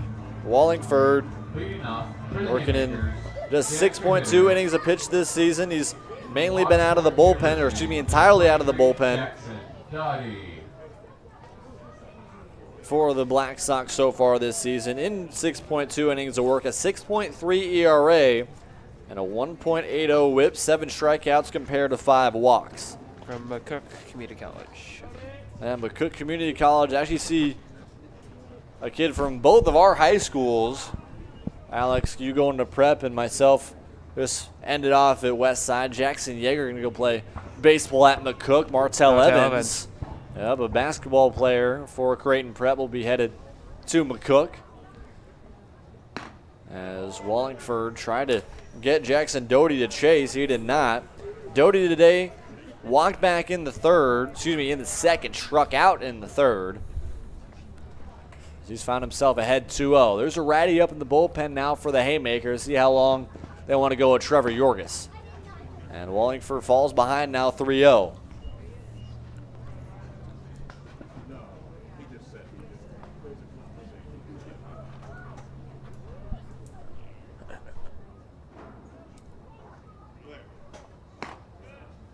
Pitch is outside, and not a good start for Wallingford.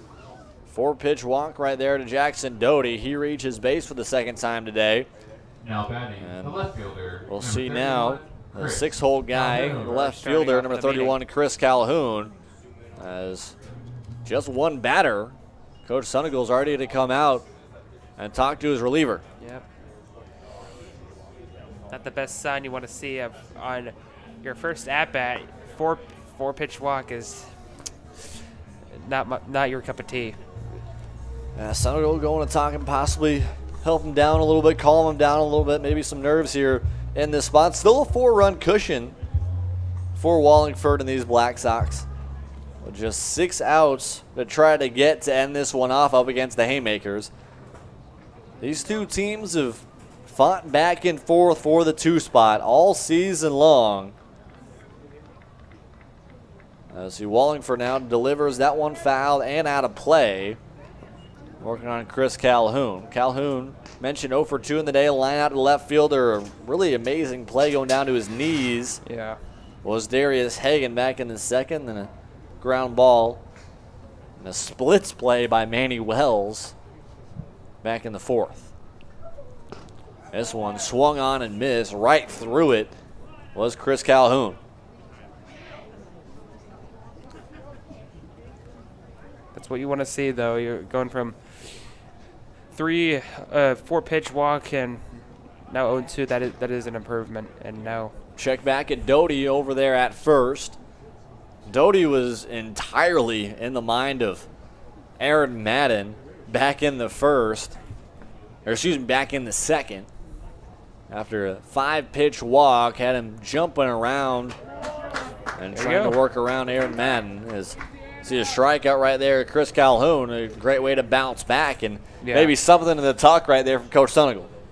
Yep, sure thing to, as you said, bounce back, going to improve, and he's hoping to continue with that and possibly finish the game. That'll bring up Zach Tanabe from Graceland University. Mentioned one of 2 guys. One of the guys we saw starting, relieving in this one for the Haymakers, and Trevor Yorgis, as Tanabe looks at a 1st-pitch strike.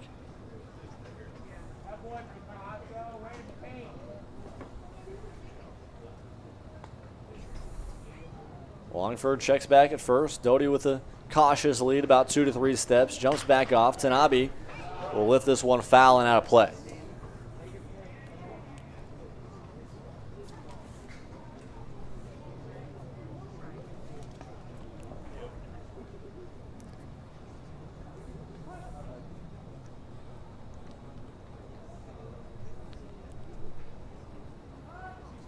Oh, here comes. I'll see a mound meeting now as maybe a mix of looks between Rusty Wortman as well as Rylan Wallingford.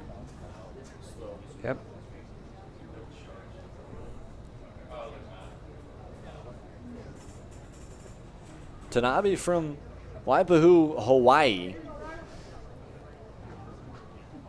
Really came to the Corn Belt League out of Graceland because of his teammate in Trevor Yorgis. Thought it'd be a good opportunity to get some more experience and have a good time having fun over the summer as he strikes out there. And back-to-back strikeouts for Ryland Wallingford. I'm not sure what Coach Sunigal went out and talked to Coach Wallingford for, or exactly what he said. But you could do better than that. yeah, definitely a change after the 4-pitch walk.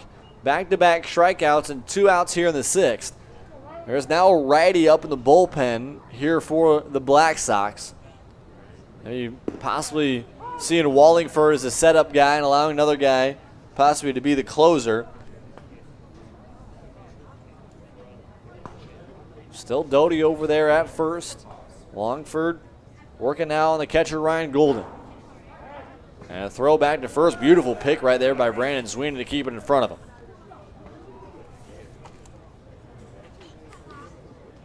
Golden today 0 for 2. Struck out in the 4th and flew out to center back in the 2nd. 0-1 pitch is upstairs. Both bullpens busy, both the righty in each of the Black Sox and the Haymakers bullpens. And after we thought it'd be an ace versus ace type of matchup, it's both groups, both starting pitchers, you mean Cole Warren and Aaron Madden, not horrible days, but definitely not the type of starts that we've been used to from those two. Madden went 5 innings, allowed 4 runs, just 3 strikeouts compared to 5 walks and a wild pitch. The command wasn't there, especially later in his outing. The curveball worked pretty well when he could find it in the zone. Cole Warner, on the other hand, just 4 innings of work, 5 runs, 6 hits, and was pieced up for at least the 2nd and 3rd inning. The 3rd and 5th inning, but the 2nd inning not so much. There's a lot of odd ground balls that found themselves through into the outfield. Warner definitely not his normal day. The bullpen has been working since then. Wallingford gets a chopper over to first. Sweener grabs it, touches on to first for the out. There's a little tumble. Yeah, a little tumble right there from Ryan Golden, but that'll end the inning. We're through 6. We'll head to the 7th. The Black Sox lead this one 8-4. Just 3 outs away, giving themselves their 11th win of the season.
Spencer Crane, Caden Young, and Brandon Zwiener due up here in the top of the 7th for the Black Sox. They lead this one 8-4.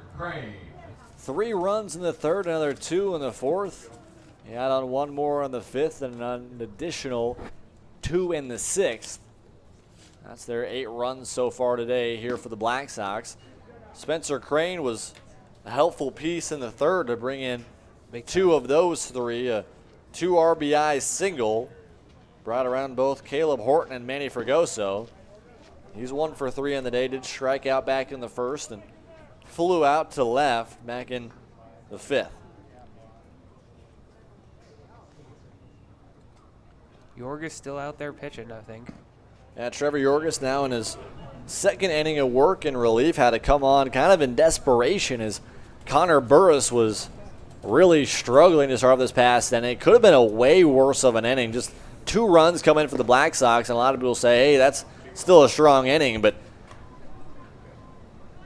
bases loaded and a brought-in walk. Yeah. And the first 4 batters, it could have been way worse, but Yorgis came in, gave up 1 more run, but a double play up the middle with maybe some help from the umpire back up the middle, got them out of the inning with just 2 runs gone, and still makes this one bearable for the Haymakers. Grounder over to 3rd, gets off the glove of Carter Betts, and it's his 2nd error of the day. And with nobody gone now, Yorgis definitely not getting the help behind him that he needs. Yeah. 2 runners on here, 1 in scoring position in Crane. I think the Black Sox here, again, a 4-run deficit is not out of the question, but if they can add 1 or 2 here, I think this about seals it up. Yeah. Just stinks for the Haymakers. I mean, another could have possibly been a double play if not 1 out, but just another miscue is just we don't like it. Yeah, Betts was coming on the angle towards first. Could have had the opportunity. Would have been a close play at second with Spencer Crane hustling down first base line. As that one's going to be driven to the right center gap. Oh. A really bad angle by Cade Richter. That one's going to get about 5 feet in front of the wall. 1 run's going to come in, and Crane. And we'll see Caden Young work his way to third. And it's an RBI double for Brandon Zwiener. And now 2 runners in the scoring position now as they add on another. It's 9-5. 9-4. Rusty Workman. Excuse me, 9-4. Yeah, but as you said, Jaden, I mean, if they add another run or 2, especially when 2 left on base at second and third, yeah, it becomes increasingly likely that they're going to be coming in to easily punch their ticket and win this game, especially when there's no outs along with that as well. So they'll just keep on fighting. 1-0 pitch coming here from Yorgis. This one popped. Going to be on the lip out there in shallow left center, but able to make the play is Zach Tanabe for the first out of the inning. And a much-needed first out here for the Haymakers. As Rusty Wortman, pretty solid day, had a single back in the 6th this past inning, came around to score and reached on an error back in the 4th. That'll bring up Darius Hagan after starting off 0 for 2 with 2 strikeouts. An RBI single this past inning in the 6th. This one flared. It's going to get down into right. Flips the bat. And a hot bat flip coming around for a single for Darius Hagan. But either way, it brings in a run. Black Sox in the dugout there. They're going. Messing with him a little bit on that one.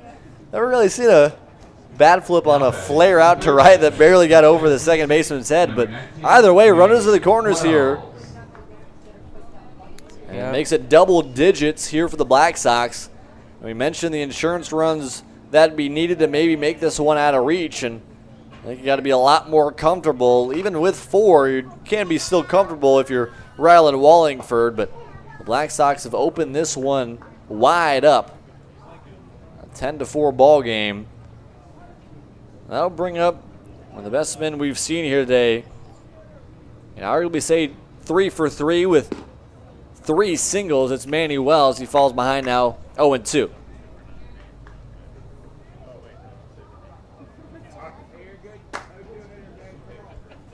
Wells came around to score back in the third and the fourth after 2 singles up the middle.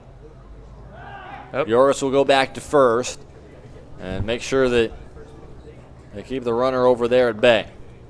That's Darius Hagan. Hagan does have a lot of speed that comes with him. See if they maybe want to work a double steal look. Manny Wells will foul that one back off, and he stays alive 0-2. They really woke up our microphone, didn't it? Yeah, definitely with our mics right down there, just about 5 feet in front of the wood. The wood definitely does echo. A lot of foul balls straight back you've seen here and the Corn Belt League Network. 0-2 pitch. This one driven out into center field. Long flare is going to be caught by Richter. Strong throw comes in, but it's going to be cut off. As Brandon Zwiener didn't want to test the arm of Richter out there in center. It could have been a collision, but Tyler Nikolazak finally able to dart out of the way to allow Richter to make the play. And now 2 gone here in the 7th. That'll bring up Caleb Horton. Excuse me, we'll see a pinch hitter now. It'll be Colby Gidcombe.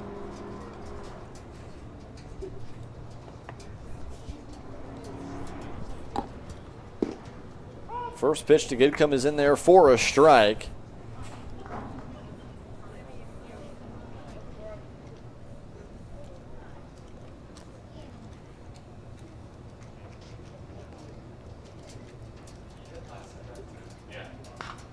This one popped in. Yep. That's about 5 feet away from the window up here. Gidcombe struggling this season. That's hitting 125. Does have an extra base hit, 3 hits on 24 at-bats. I think our glass can do I think it's foul ball glass proof. I've seen a couple balls come straight back and nick our press box up here at JJ Isaacson Field, but nothing to worry about so far. Emphasis on so far. Yorgis looks back at first, 1-2 pitch. Just outside, unable to get Gidcombe to chase. And Trevor Yorgis really wanted that strikeout. Yeah. It'll be Yorgis's inning here. We'll see if the Black Sox, want to go to Ryland Wallingford and maybe switch something up in the 7th. 2-2 pitch way outside. Fake pick back to first as Ryan Golden will hold it. Make sure both runners stay at bay. Payoff pitch going to come here from Trevor Yorgis. The runner will be off in first and Darius Hagan. Nobody to hold him. Hagan is off. Strike 3 from Trevor Yorgis. Gets him looking. And that will end the top of the 7th. However, the Black Sox do add on 2 more on 2 hits. 2 runners left on base. Last chance for the Haymakers in the bottom of the 7th. They got to score a 6 to keep this one going. We'll see what they can do. Take a quick break here on the Corn Belt League Network. Stay tuned here for the last 3 outs of this one.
Last chance here for the Haymakers. Coach Kellen Richards is going to go to the bench. They'll switch out Cade Ricky, the center fielder, for Alec Villanueva, number 5 for the Haymakers. He's out of Midland University. Villanueva this season, the second best average on the team and hitting .305. 7 for 23 this season. Does have one triple. Trying to get something going. A 6-run deficit here in the 7th for the Haymakers. One last gas. I mean, this is kind of the situation that the Crop Dusters and the Royal Blue Dogs were in that we covered earlier today. They were, I believe, the Crop Dusters were down 10-4. Like yeah, it was this game. It was this exact scenario, a 10-4 lead for the Royal Blue Dogs. The mentality was just kind of swing away for the Crop Dusters. They would put on 3, and it would be an interesting one. They had to have a pitching change late in that 7th inning, but able to at least pull away and hold on to that one was the Royal Blue Dogs. They get a much-needed win, move on to 7-10 on the season, just 3 games close to 500. This one, shot back to Wallingford. He'll flip it on to first, and Zwiener in time. That's the first out of the inning. And just 2 outs to go here for the Black Sox to secure themselves the number 2 spot as we are about to get underway the 7th week of the season. And definitely a good spot the Black Sox can be. The Filth Ballers have, I want to say, dropping down a little bit, but definitely not off to the pace that they were in the first half, losing the last couple of games. To the Crop Dusters and the Rail Riders. And we'll see the Filth Ballers. They're off today, but a doubleheader tomorrow here at Seymour Smith Park. Make sure to stay tuned on the Corn Belt League Network for back-to-back doubleheader and our Monday night showcase. Both games being the Filth Ballers and the Red Raiders. They'll just flip it halfway, home and away. You see the top team and the bottom team in the Corn Belt League standings trying to find a couple of wins. The Red Raiders, after winning back-to-back games, have lost now back-to-back games. I think you and Brendan Prizeman will be on those games tomorrow. Yep. Brendan Prizeman and I, like you mentioned, Alex, will be on the mic for that one. 4:45 pregame time, 5 p.m. first pitch for that one. As that pitch, a little off speed, is low for a ball, got under the glove of Rusty Workman behind home plate. This is David Swanson, the extra hitter. Swanson does have 2 runs today, walked both times he's come up to the plate, back in the 3rd and the 5th.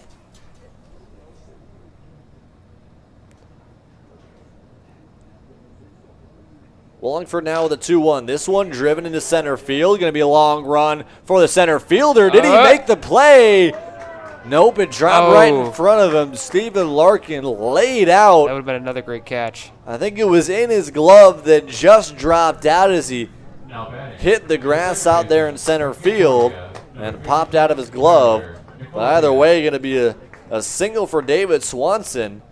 And although out of the 10th spot of all guys, the only guy on this Haymaker team to reach base, not just once but twice, the only player has reached the base pass 3 times tonight. That's David Swanson right there. Coach Sonigal coming to the home plate umpire, trying to see the call there.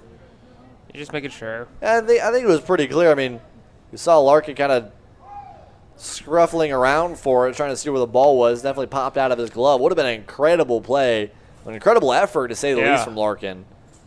But I don't know to keep it in front of him. Another great catch. We see a ton of great plays tonight. Oh.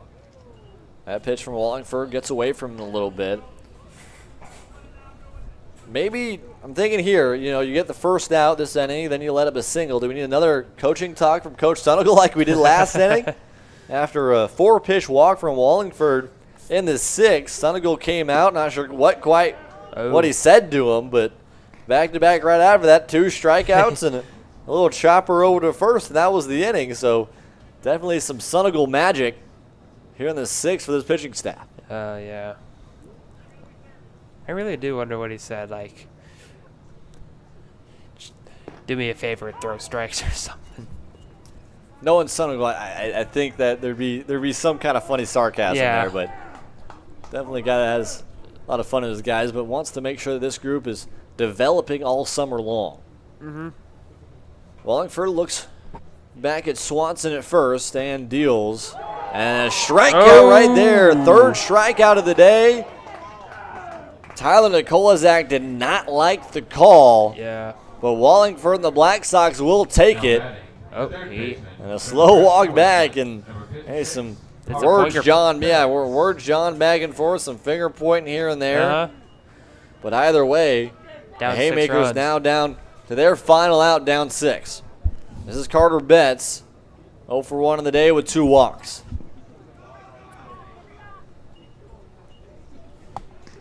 Still a pretty decent crowd out here for being almost 10:30 on a Sunday night. My parents texted me. They're asleep right now. Mine probably are too. Late night here on Sunday, but great to have you here on the Corn Belt League Network. Jaden Taylor alongside Alex Teitjen. Black Sox trying to hold on to their 10-4 lead here with 2 gone in the 7th. Want to remind those, we'll be back here tomorrow. We mentioned the Filth Ballers and Red Raiders game. More to watch here in the Corn Belt League Network every Sunday, Monday, and Tuesday. Podcast Wednesday. Talking everything around the Corn Belt League. Definitely a little bit of flip fortunes here to start off the second half, but a great 7th week of play. Make sure to stay tuned on our Twitter account tomorrow for the nominees of the Corn Belt League Pitcher and Hitter of the Week. Nominees will open up sometime around 11:30 tomorrow morning. You'll have about 14 hours to work with to vote for who you think is the top pitcher and hitter this past week in the Corn Belt League. 3-1 pitch. This one flied out, foul down the right field line. Will get down. So we got on Tuesday the Rail Riders will play the Crop Dusters, then the Royal Blue Dogs against the Bombers. You and Max will be on the call for that. And me and Brendan tomorrow for a Filth Ballers and Red Raiders doubleheader. Then me and Max on Tuesday for our Tuesday Night Baseball Showcase. Full count pitch, runner is off. Curveball in there for strike 3. And that's your ball game. 4 strikeouts and 2 innings of work for Rylan Wallingford. And the Black Sox win their 11th of the season with a final score of 10-4. A great win for them up against another top opponent in the Corn Belt League. Rylan Wallingford gets the save. Aaron Madden will set himself with the win. And that'll do it here tonight, our nightcap. 10-4 the final. Take a quick break here on the Corn Belt League Network. Once we come back, a little post-game look. And we'll talk with our player of the game here tonight for the Black Sox.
Back here at JJ Isaacson Field, Black Sox win this one 10-4 the final after being able to push away the Haymakers. 3 straight wins for the Black Sox up against the Haymakers this season.